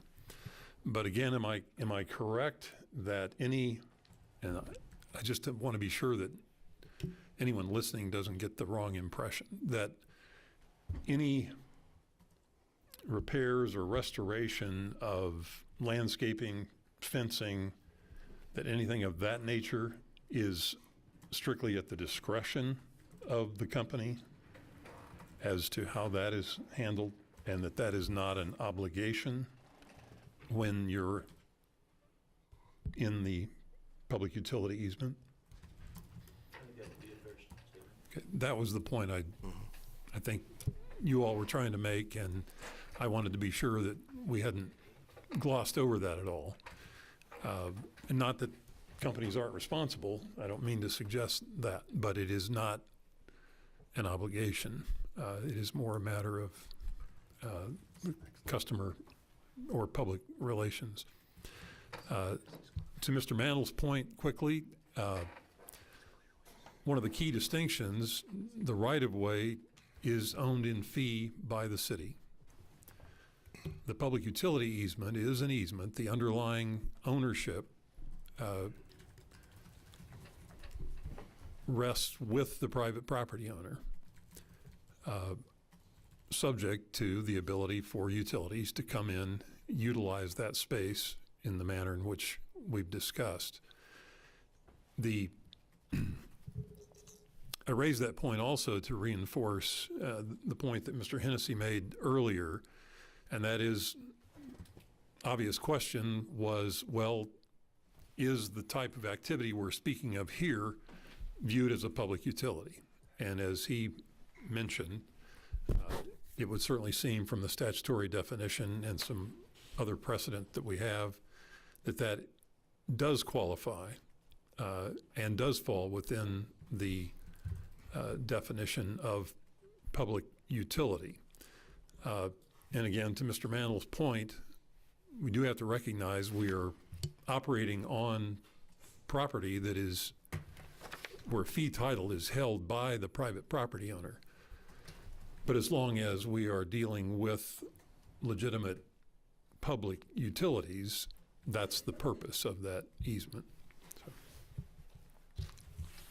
I will add that as part of our, this is actually going to be the next item we're going to be discussing, but part of our standard agreement that we have with fiber companies does have a Section 8, which requires them basically to repair all damage in the public right-of-way.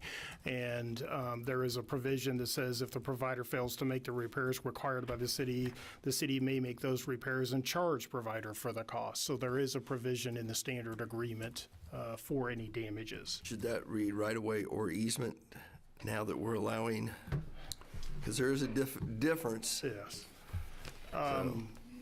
It does not, well, actually, Yeah. no, because the, one of the things that, and this, again, we're getting ahead of ourselves a little bit for the next way, it defines public right-of-way as a public utility easement in the Nex-Tech agreement. That is one change in this agreement. If you look in public right-of-way, under B, the very last three words, so public utility easements are treated the same as a right-of-way.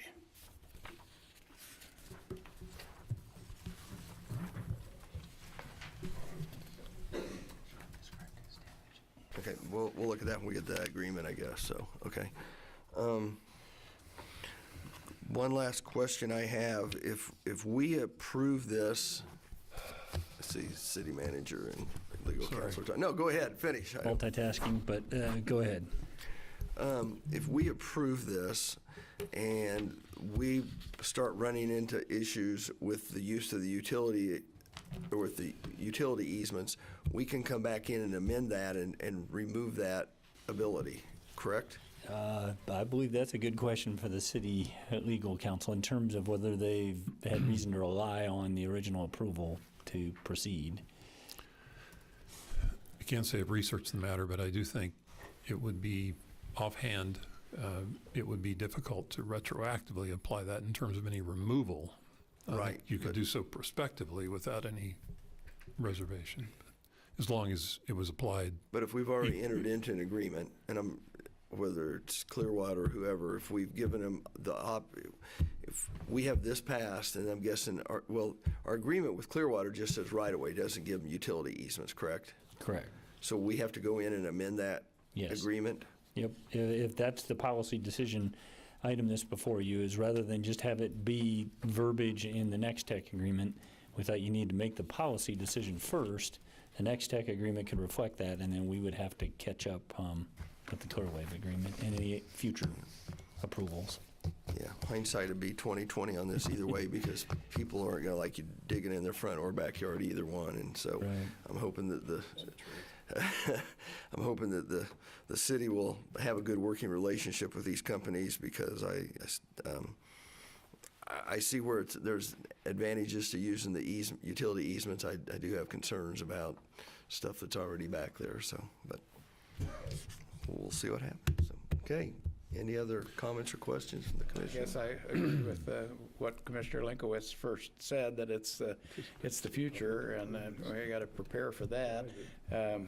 Allowing both, I think, at least opens a possibility there for the best fit for whatever the circumstance may be. So I can support it for that reason. I just have to opine that I grew up with the idea of a public utility being just one entity, like the water department or the telephone, and now we could have potentially dozens, and they're all public utilities. So I just find that something to think about. That's a good point. Do we have I look at city staff. Do you have any other comments? I see there's a lot of discussion before we move any further. We're over here deliberating. So, as Mr. Hennessy pointed out, and I am on actually the next agenda item, page 5 of the agreement, repair of damage to right-of-way. The verbiage actually says, providers shall repair all damage to the public right-of-way rather than in the public right-of-way. And so my question to City Legal Counsel is the importance of that distinction. I don't want to speak for you, but if I understood your response, that it appears to be directed at the right-of-way itself, the street, not necessarily private improvements within the right-of-way. The question that I put to Mr. Bankson and we were struggling with is our authority to extend the responsibility to repair damages to private installations in the right-of-way. And that's how far we got. and I guess we had this similar discussion just probably 2 months ago, and I forget the item, but it was clearly stated that a private sprinkler along your sidewalk they're at risk. And if it gets torn up from a customer service perspective, the utility installer would probably try to make it right, but they weren't obligated because it wasn't supposed to be there to begin with. I mean, as far as being a protected. That certainly is the past practice. That certainly is the way verbiage has been written previously, and practically speaking, if we do anything other than that, we find ourselves in an enforcement role of that's not the kind of sprinkler I had, it's not working the way, whatever the case may be. It changes that presumption of you installed it there at your own risk to a ministerial enforcement role for us. And I guess one of the things that we need to, I want to make sure the public's aware of is whether it's Clearwater, Nex-Tech, or company XYZ, according to, do I want to say state statute or whatever it is, they have the right to come in and lay fiber, at least in the right-of-way, correct? We really don't have the ability to say Nex-Tech's here, we like Nex-Tech, they're the only ones we're going to allow in our community. Right. We don't have that, we do not have that authority. Is that correct? Yeah, and we do have the ability to, we don't have the real ability to not allow them in there. We do have the ability under some of the police powers to regulate it. Now, one of the differences between the right-of-way versus the public utility easement is the fact that because it is not that automatic, they have a right to be in there, we do, you know, if there was a problem in the public utility easement with damages or something else, we could restrict theoretically their right-of-way permits and their ability to operate in that, because again, we're going to be treating the right-of-way, the public utility easement, like it's a right-of-way. So we could restrict their permits. Now, it's important to differentiate. The city is not going to be the one contacting, you know, or having the homeowners contact us. That's what we don't want to do. We can't do that. But what we can do is make sure that the fiber provider is following up. And so far, we've had, you know, good results with Clearwave. We've had some hiccups along the way. I think Nex-Tech has proven to be a very good partner with the city for a number of years. So I don't have any reason to believe they would not. But that is a possibility if there was this ongoing series of problems. The Jim, as the right-of-way guru, would have the ability to restrict the issuance of permits. Yeah, and I mean, so far we've had good experience with Clearwater, I guess, as far as I can tell. They've only done 2 out of 28 or 29 zones.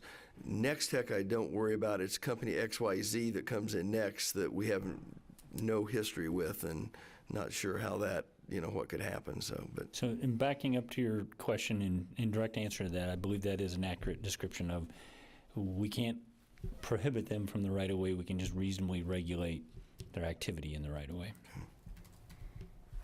Can we, yeah, I've seen some service maps, and it appeared to me that there's a lot of areas of the city that aren't going to be served by fiber. I guess the whole marketing and sales avenue. Can we require them? If you're going to put it in this neighborhood, you better. No. Not to our knowledge, no. And there is, so Clearwave's intention we've seen has been to provide fiber throughout the city. I believe Nex-Tech is really focused on the eastern side of from Ohio, although there is several other areas that cross over into Ohio.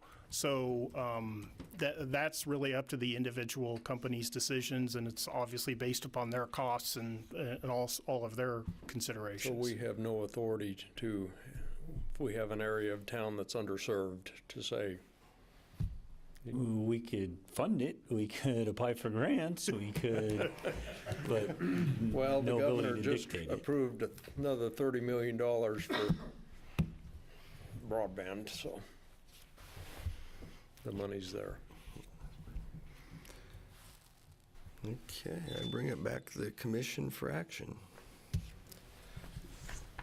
Mayor, I move we provide policy direction in support of allowing fiber installation in either the public right-of-way or the public utility easement. Second. We have a motion and a second to provide policy direction in support of allowing fiber installation in either the public right-of-way or the public utility easement. All those in favor? Aye. Aye. Opposed? Okay, passes 5-0. Mayor, 5 minutes. I've got my fingers crossed. What's that? Can we take a break before the next subject? Do that. We will take about a 6-minute break and be back here at 5:35. Thank you.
so we'll move on to item 6.4. Item 6.4, authorize the city manager to execute a license agreement with Nex-Tech LLC to allow the installation of fiber optic and related facilities within the public rights-of-way and utility easements in the city of Salina for both commercial and residential services. Mr. Hennessy. Sean Hennessy, Assistant City Manager. As we've been discussing for the last hour or so, there have been some overlap with the prior issue. This was the standard form which we've used in the past to execute an agreement with other fiber providers. One of the things, as I pointed out earlier, the difference, if you look on page 2 under public right-of-way, you'll see a B at the very end of that paragraph. It basically includes public utility easements under the definition of public right-of-way. So this agreement would cover operations within a public utility easement as well as within a right-of-way. Other than that, it is the standard form that has been prepared by the council for the city, and I'm open for any questions you may have about it. Okay, start to my right, Commissioner Linkwitz. No questions. Commissioner Longbine. I think we pretty much talked this out. I'm good. Okay. We do have a representative here from Nex-Tech. I don't know if he has anything further to say. He has weighed in, so. Well, if you're interested, Yeah, come on up and give us your name if you would, please, and everything again. Mike Pollock, Chief Operating Officer for Nex-Tech. Thank you.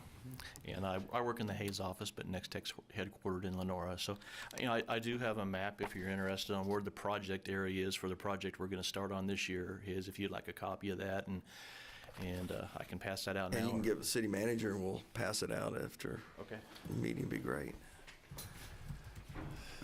Your last name again, sir? Pollock, P-O-L-L-O-C-K. Jax.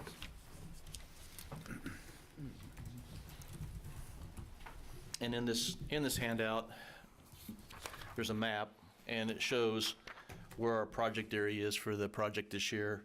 And as previously discussed, we are mainly doing it east of Ohio, a little bit north of Iron Street, there towards the Country Club area, coming down south to Schilling, and then we will go west of Ohio and Schilling to pick up a couple neighborhoods there. So that's where the project's gonna start at for this particular year. Now, depending on our success rate, then we'll relook at, because we have 31 zones that we have actually planned, but 8 of them are what we're planning to do this year.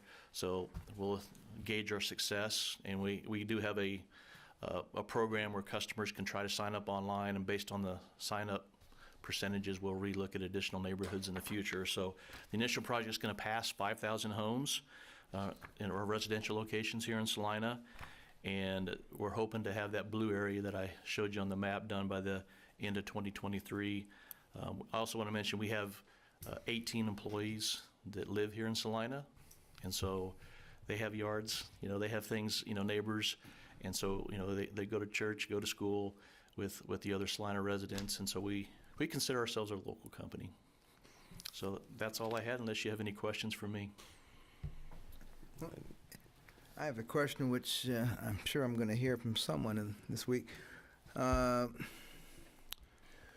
distribution, is that you chose this part of the town because it might be the most likely to be successful for you to make a decision, where you move later on? Or because some folks would consider this, I guess, the opposite of redlining. They're going to see a lot of neighborhoods that you're not targeting, or if you were doing it just to capture businesses, the response would be, well, that's not really a heavy business. There are businesses there, but you draw other lines if you're trying to focus heavily on the commercial side.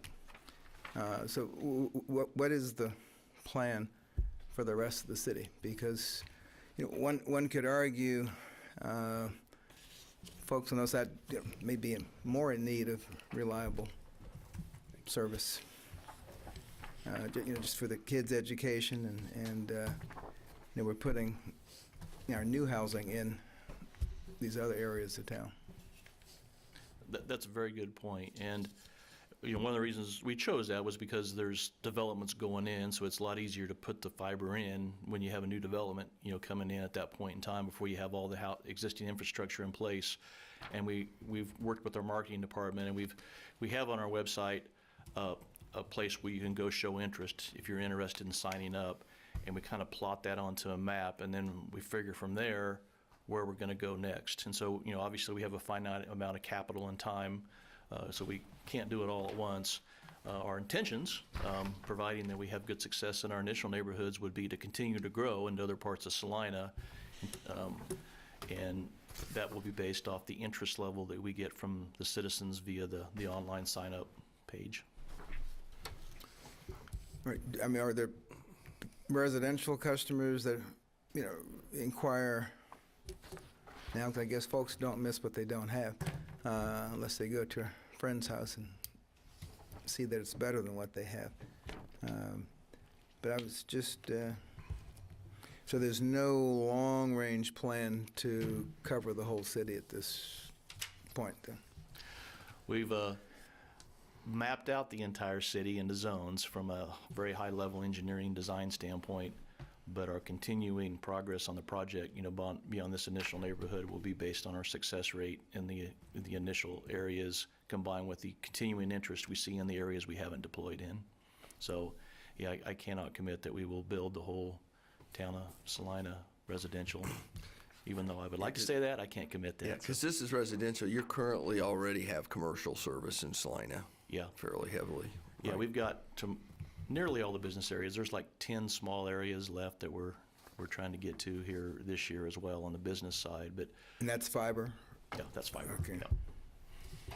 And as I mentioned earlier, maybe I was out of turn a little bit, I'm sorry. But the businesses we focused on first, there's a higher rate of return on businesses, but really we saw that need because we were providing these phone systems, these premise-based phone systems, and they wouldn't work, on the copper lines when it rained because the copper was in bad shape at that point in time. And so that's where we made the initial decision back in 2016 to start with the fiber deployments is in the business areas. Mm-hmm. When you say business areas, are you speaking mainly on the downtown area and maybe along the South 9th Street corridor? Or the map, do you have a copy of that? The red areas are where, the red where is main, what you call main them, line is it? areas are. So Okay. as you can see, we've hit, 9th Street, Ohio Street, and a lot of the corridors around the edges around town, Broadway. So we've gotten quite a few of the business areas. And is there the ability to branch off of those business lines for residential customers, or are that two exclusive things? There are some places we can leverage the conduit where the business is in conduits in place where we can pull additional fibers through that conduit. So, yeah, it can be leveraged. Some of the facilities can be.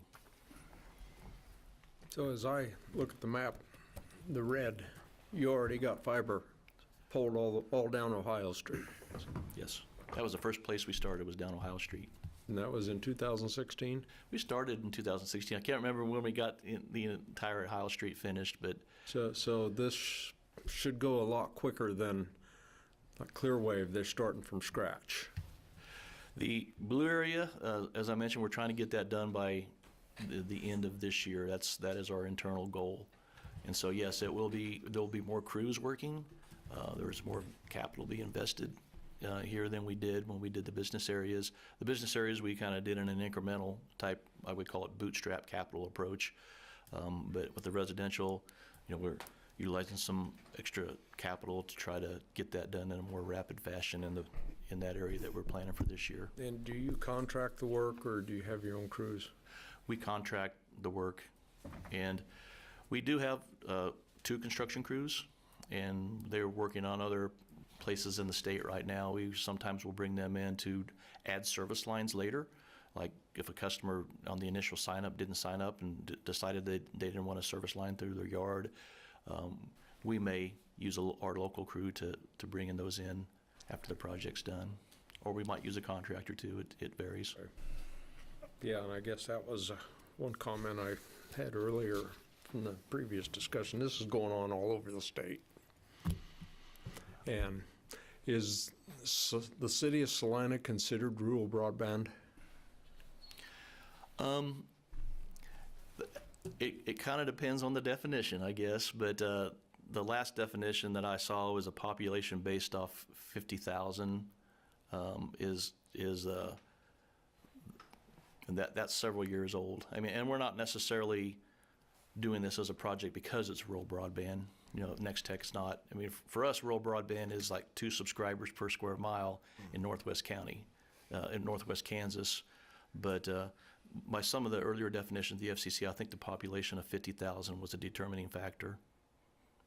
And that was my next question. Does Nex-Tech extend to, like, people that live in the county on a farm? Great question. We actually have been awarded 2 state grants this last February, and we will be going north of Salina on both sides of Highway 81, and then we'll be going to the west of Salina out towards the Rolling Hills Zoo. And so we will be extending into the rural areas via the 2 grants that we were awarded in February. When it comes to the areas that are not served by the grants in the county, it really depends on the distance, because once you get out of the city limits, that service line could be a mile long, and that's where we can't really feasibly have it as part of the cost of the monthly cost the customer's paying. So that's where we might ask the customer to help pay for those service lines that are out in the country if they're really long lines. I do want to take this opportunity to thank the city staff that are doing the locates. It's an enormous amount of work. I know we have 2 employees working full-time, and we've been working with Clearwave. We'll certainly work with Nex-Tech to make sure we can process their permits as soon as possible, but that's been an enormous amount of work when you consider all the number of locates that are required to figure out where the existing utilities are, so we avoid those problems that we talked quite a bit about, and they've been doing a great job in that regard.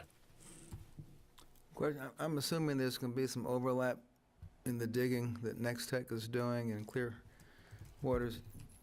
Did I get the name right? Clearwater? Clearwave. Clearwave. I know that didn't sound right. Thank you.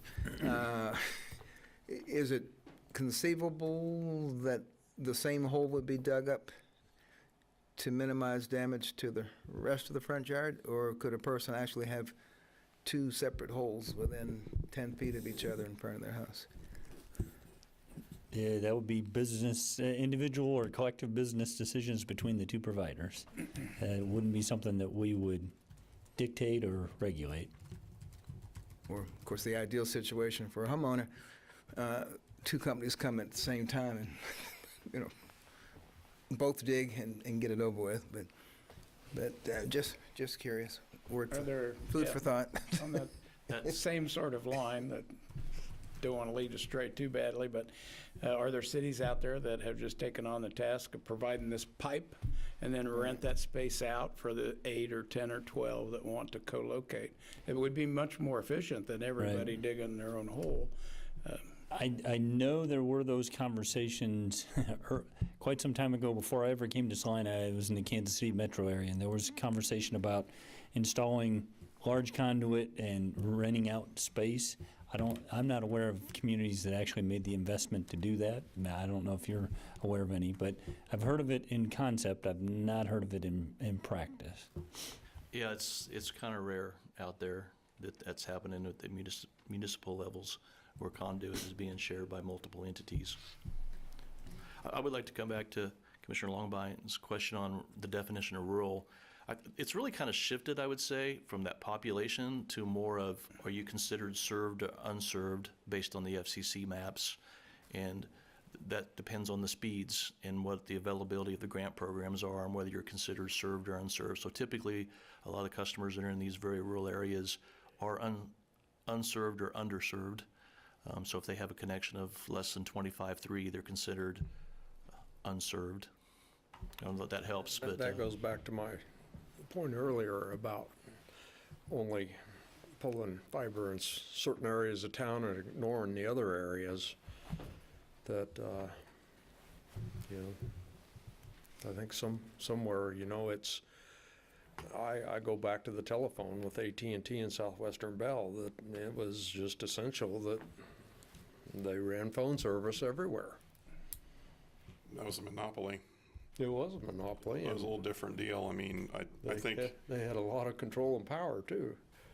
you know, that, not to use an analogy, but to me, it's kind of no different than if you were to say, hey, whatever box store you need to open up in this particular area, but their market research has said it's not going to work well for us in terms of cash flow, and you know, based on our research that we've paid for, and then a government entity comes in and forces them to put in something at a location that doesn't work with their numbers. I mean, to me, then it's kind of a slippery slope. I mean, it'd be one thing, like I said, telephone line, it's one company, nobody else is going to do it, but this is one of many fiber optic providers. That's just my 2 cents on it, my perspective. And just to be clear, and staff's welcome to correct me if I'm wrong, but I'm not aware of any authority on our part to dictate where they, either universal coverage or required coverage areas. Well, not so much us being able to require it, but the impression is that we are, and I say we because we will somehow get blamed for a private company's decision, ignoring certain neighborhoods. And it's going to, look at this map, it's very easy to say, okay, the affluent neighborhoods get Nex-Tech, the other ones don't. And it's not going to take very long for that, for us to be questioned about that. And they'll say, well, how could you allow that? Well, it wasn't us allowing it. We couldn't prevent it, so to speak. But that's not the perception that a lot of people are going to have. It's a byproduct of a free market economy, I think, is the short answer to that. And that's not my wheelhouse. That's not what my degree is in. But I mean, to me, I think that's the short answer. Fortunately, it's not as vital as running pipes. If we didn't have indoor plumbing and we chose just this area blue to get indoor plumbing, we'd probably have marches outside tomorrow morning. But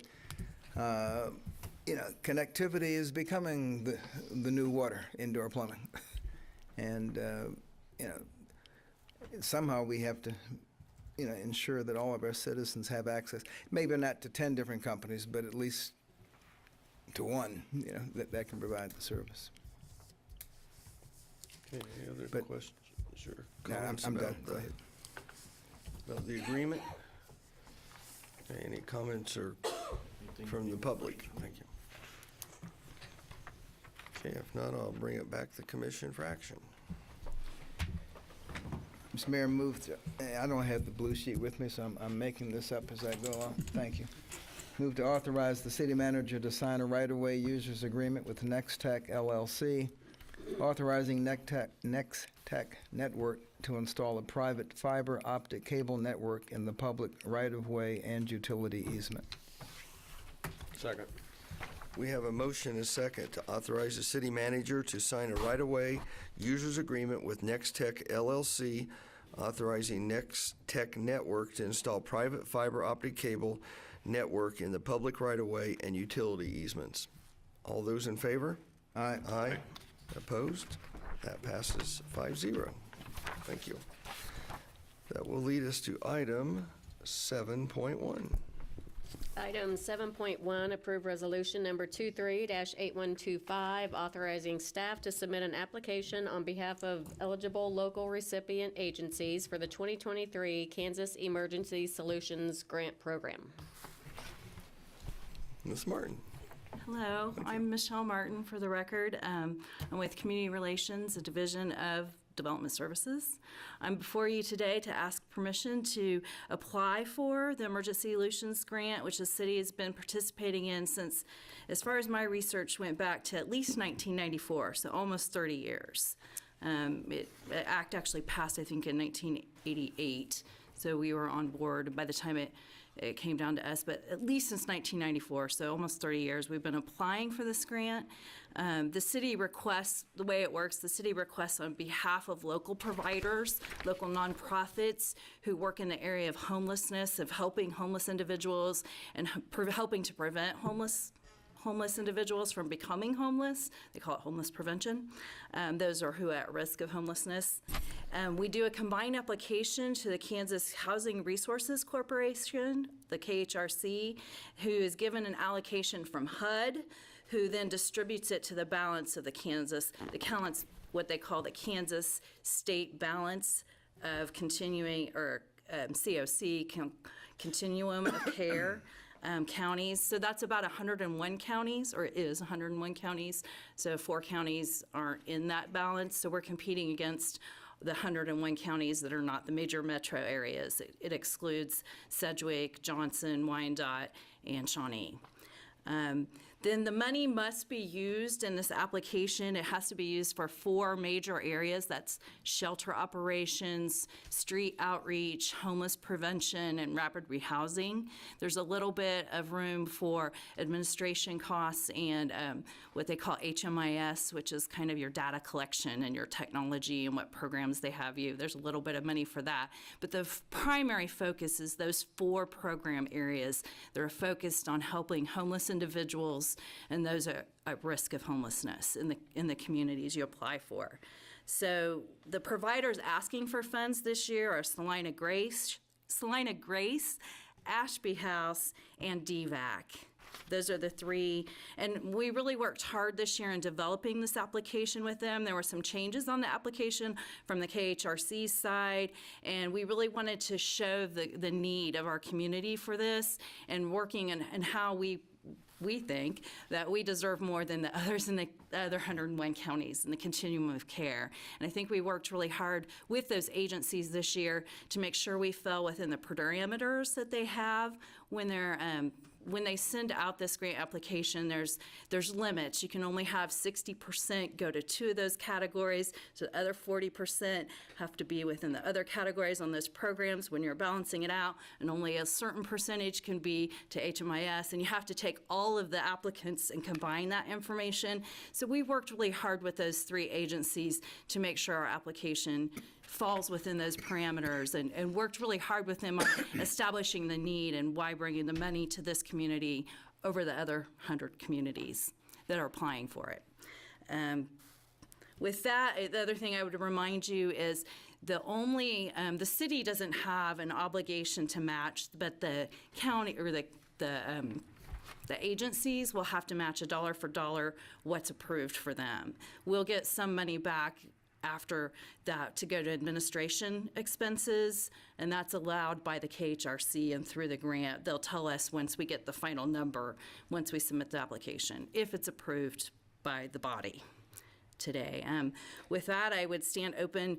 Let me say that we're asking that you do the number 1 on that you approve the resolution number 238125 to authorize the preparation and submittal of an application to the Kansas Housing Resources Corporation, KHRC, for the Emergency Solutions Grant ESG FFY 2023, which is the fiscal year. That's the code they use. So we'd ask that you to approve it, but we know that you also can approve it with amendments to any that you deem appropriate. You could postpone your consideration of this and to a specified date at risk of us not being able to apply for this because it does have a deadline before your next meeting, or you can vote to deny it, and then we wouldn't again have the funds to it. So we would ask that you continue the tradition of applying for this that we've done for the last 30 years.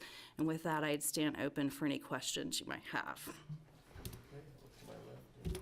Nope.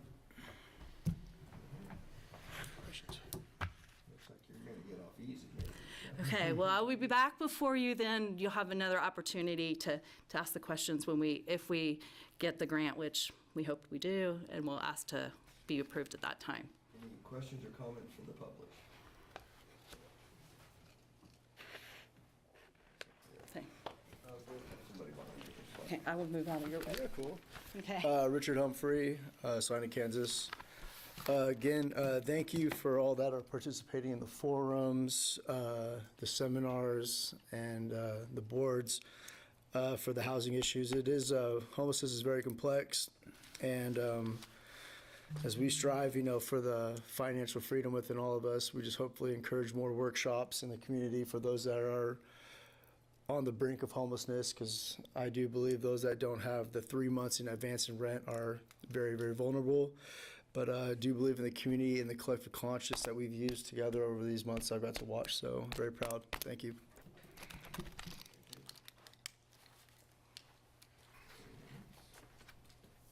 Now I'll bring it back to the commission. If not, I'll bring it back to the commission for action. Mayor, I move we approve resolution number 238125, authorizing the preparation and submittal of an application to the Kansas Housing Resources Corporation for the Emergency Solutions Grant ESGFFY 2023. Second. We have a motion and a second to approve resolution number 23-8125, authorizing the preparation and submittal of an application to the Kansas Housing Resource Corporation for the Emergency Solutions Grant. All those in favor? Aye. Aye. Opposed? That passes 5-0. Thank you very much, Ms. Martin. Thank you. Okay, that will lead us to other business. Is there an item the commissioner would like to bring before the group or staff? I was going to give Commissioner Long, I don't know if he wanted to talk about it or not, but we both attended the recruitment open house at the Police Department Training Center, and it was very well done and very organized, and it was a fun place to hang out for a bit. You didn't re-up. I don't think they would want me at this point. I'm probably past my prime, to say the least. Is there an age limit now? Is that what you're trying to say? I honestly don't know, but I would assume there'd be for new recruits. Cut off. Okay. Anything else? Okay, that will lead us to Citizens Forum. This is an opportunity for anyone from the public who would like to come forward. We ask that you keep your comments to 3 minutes or less. Quiet group today. So, okay, with that, I will accept a motion to adjourn. Move we adjourn. Okay, all those in favor? Aye. Aye. Opposed? Meeting is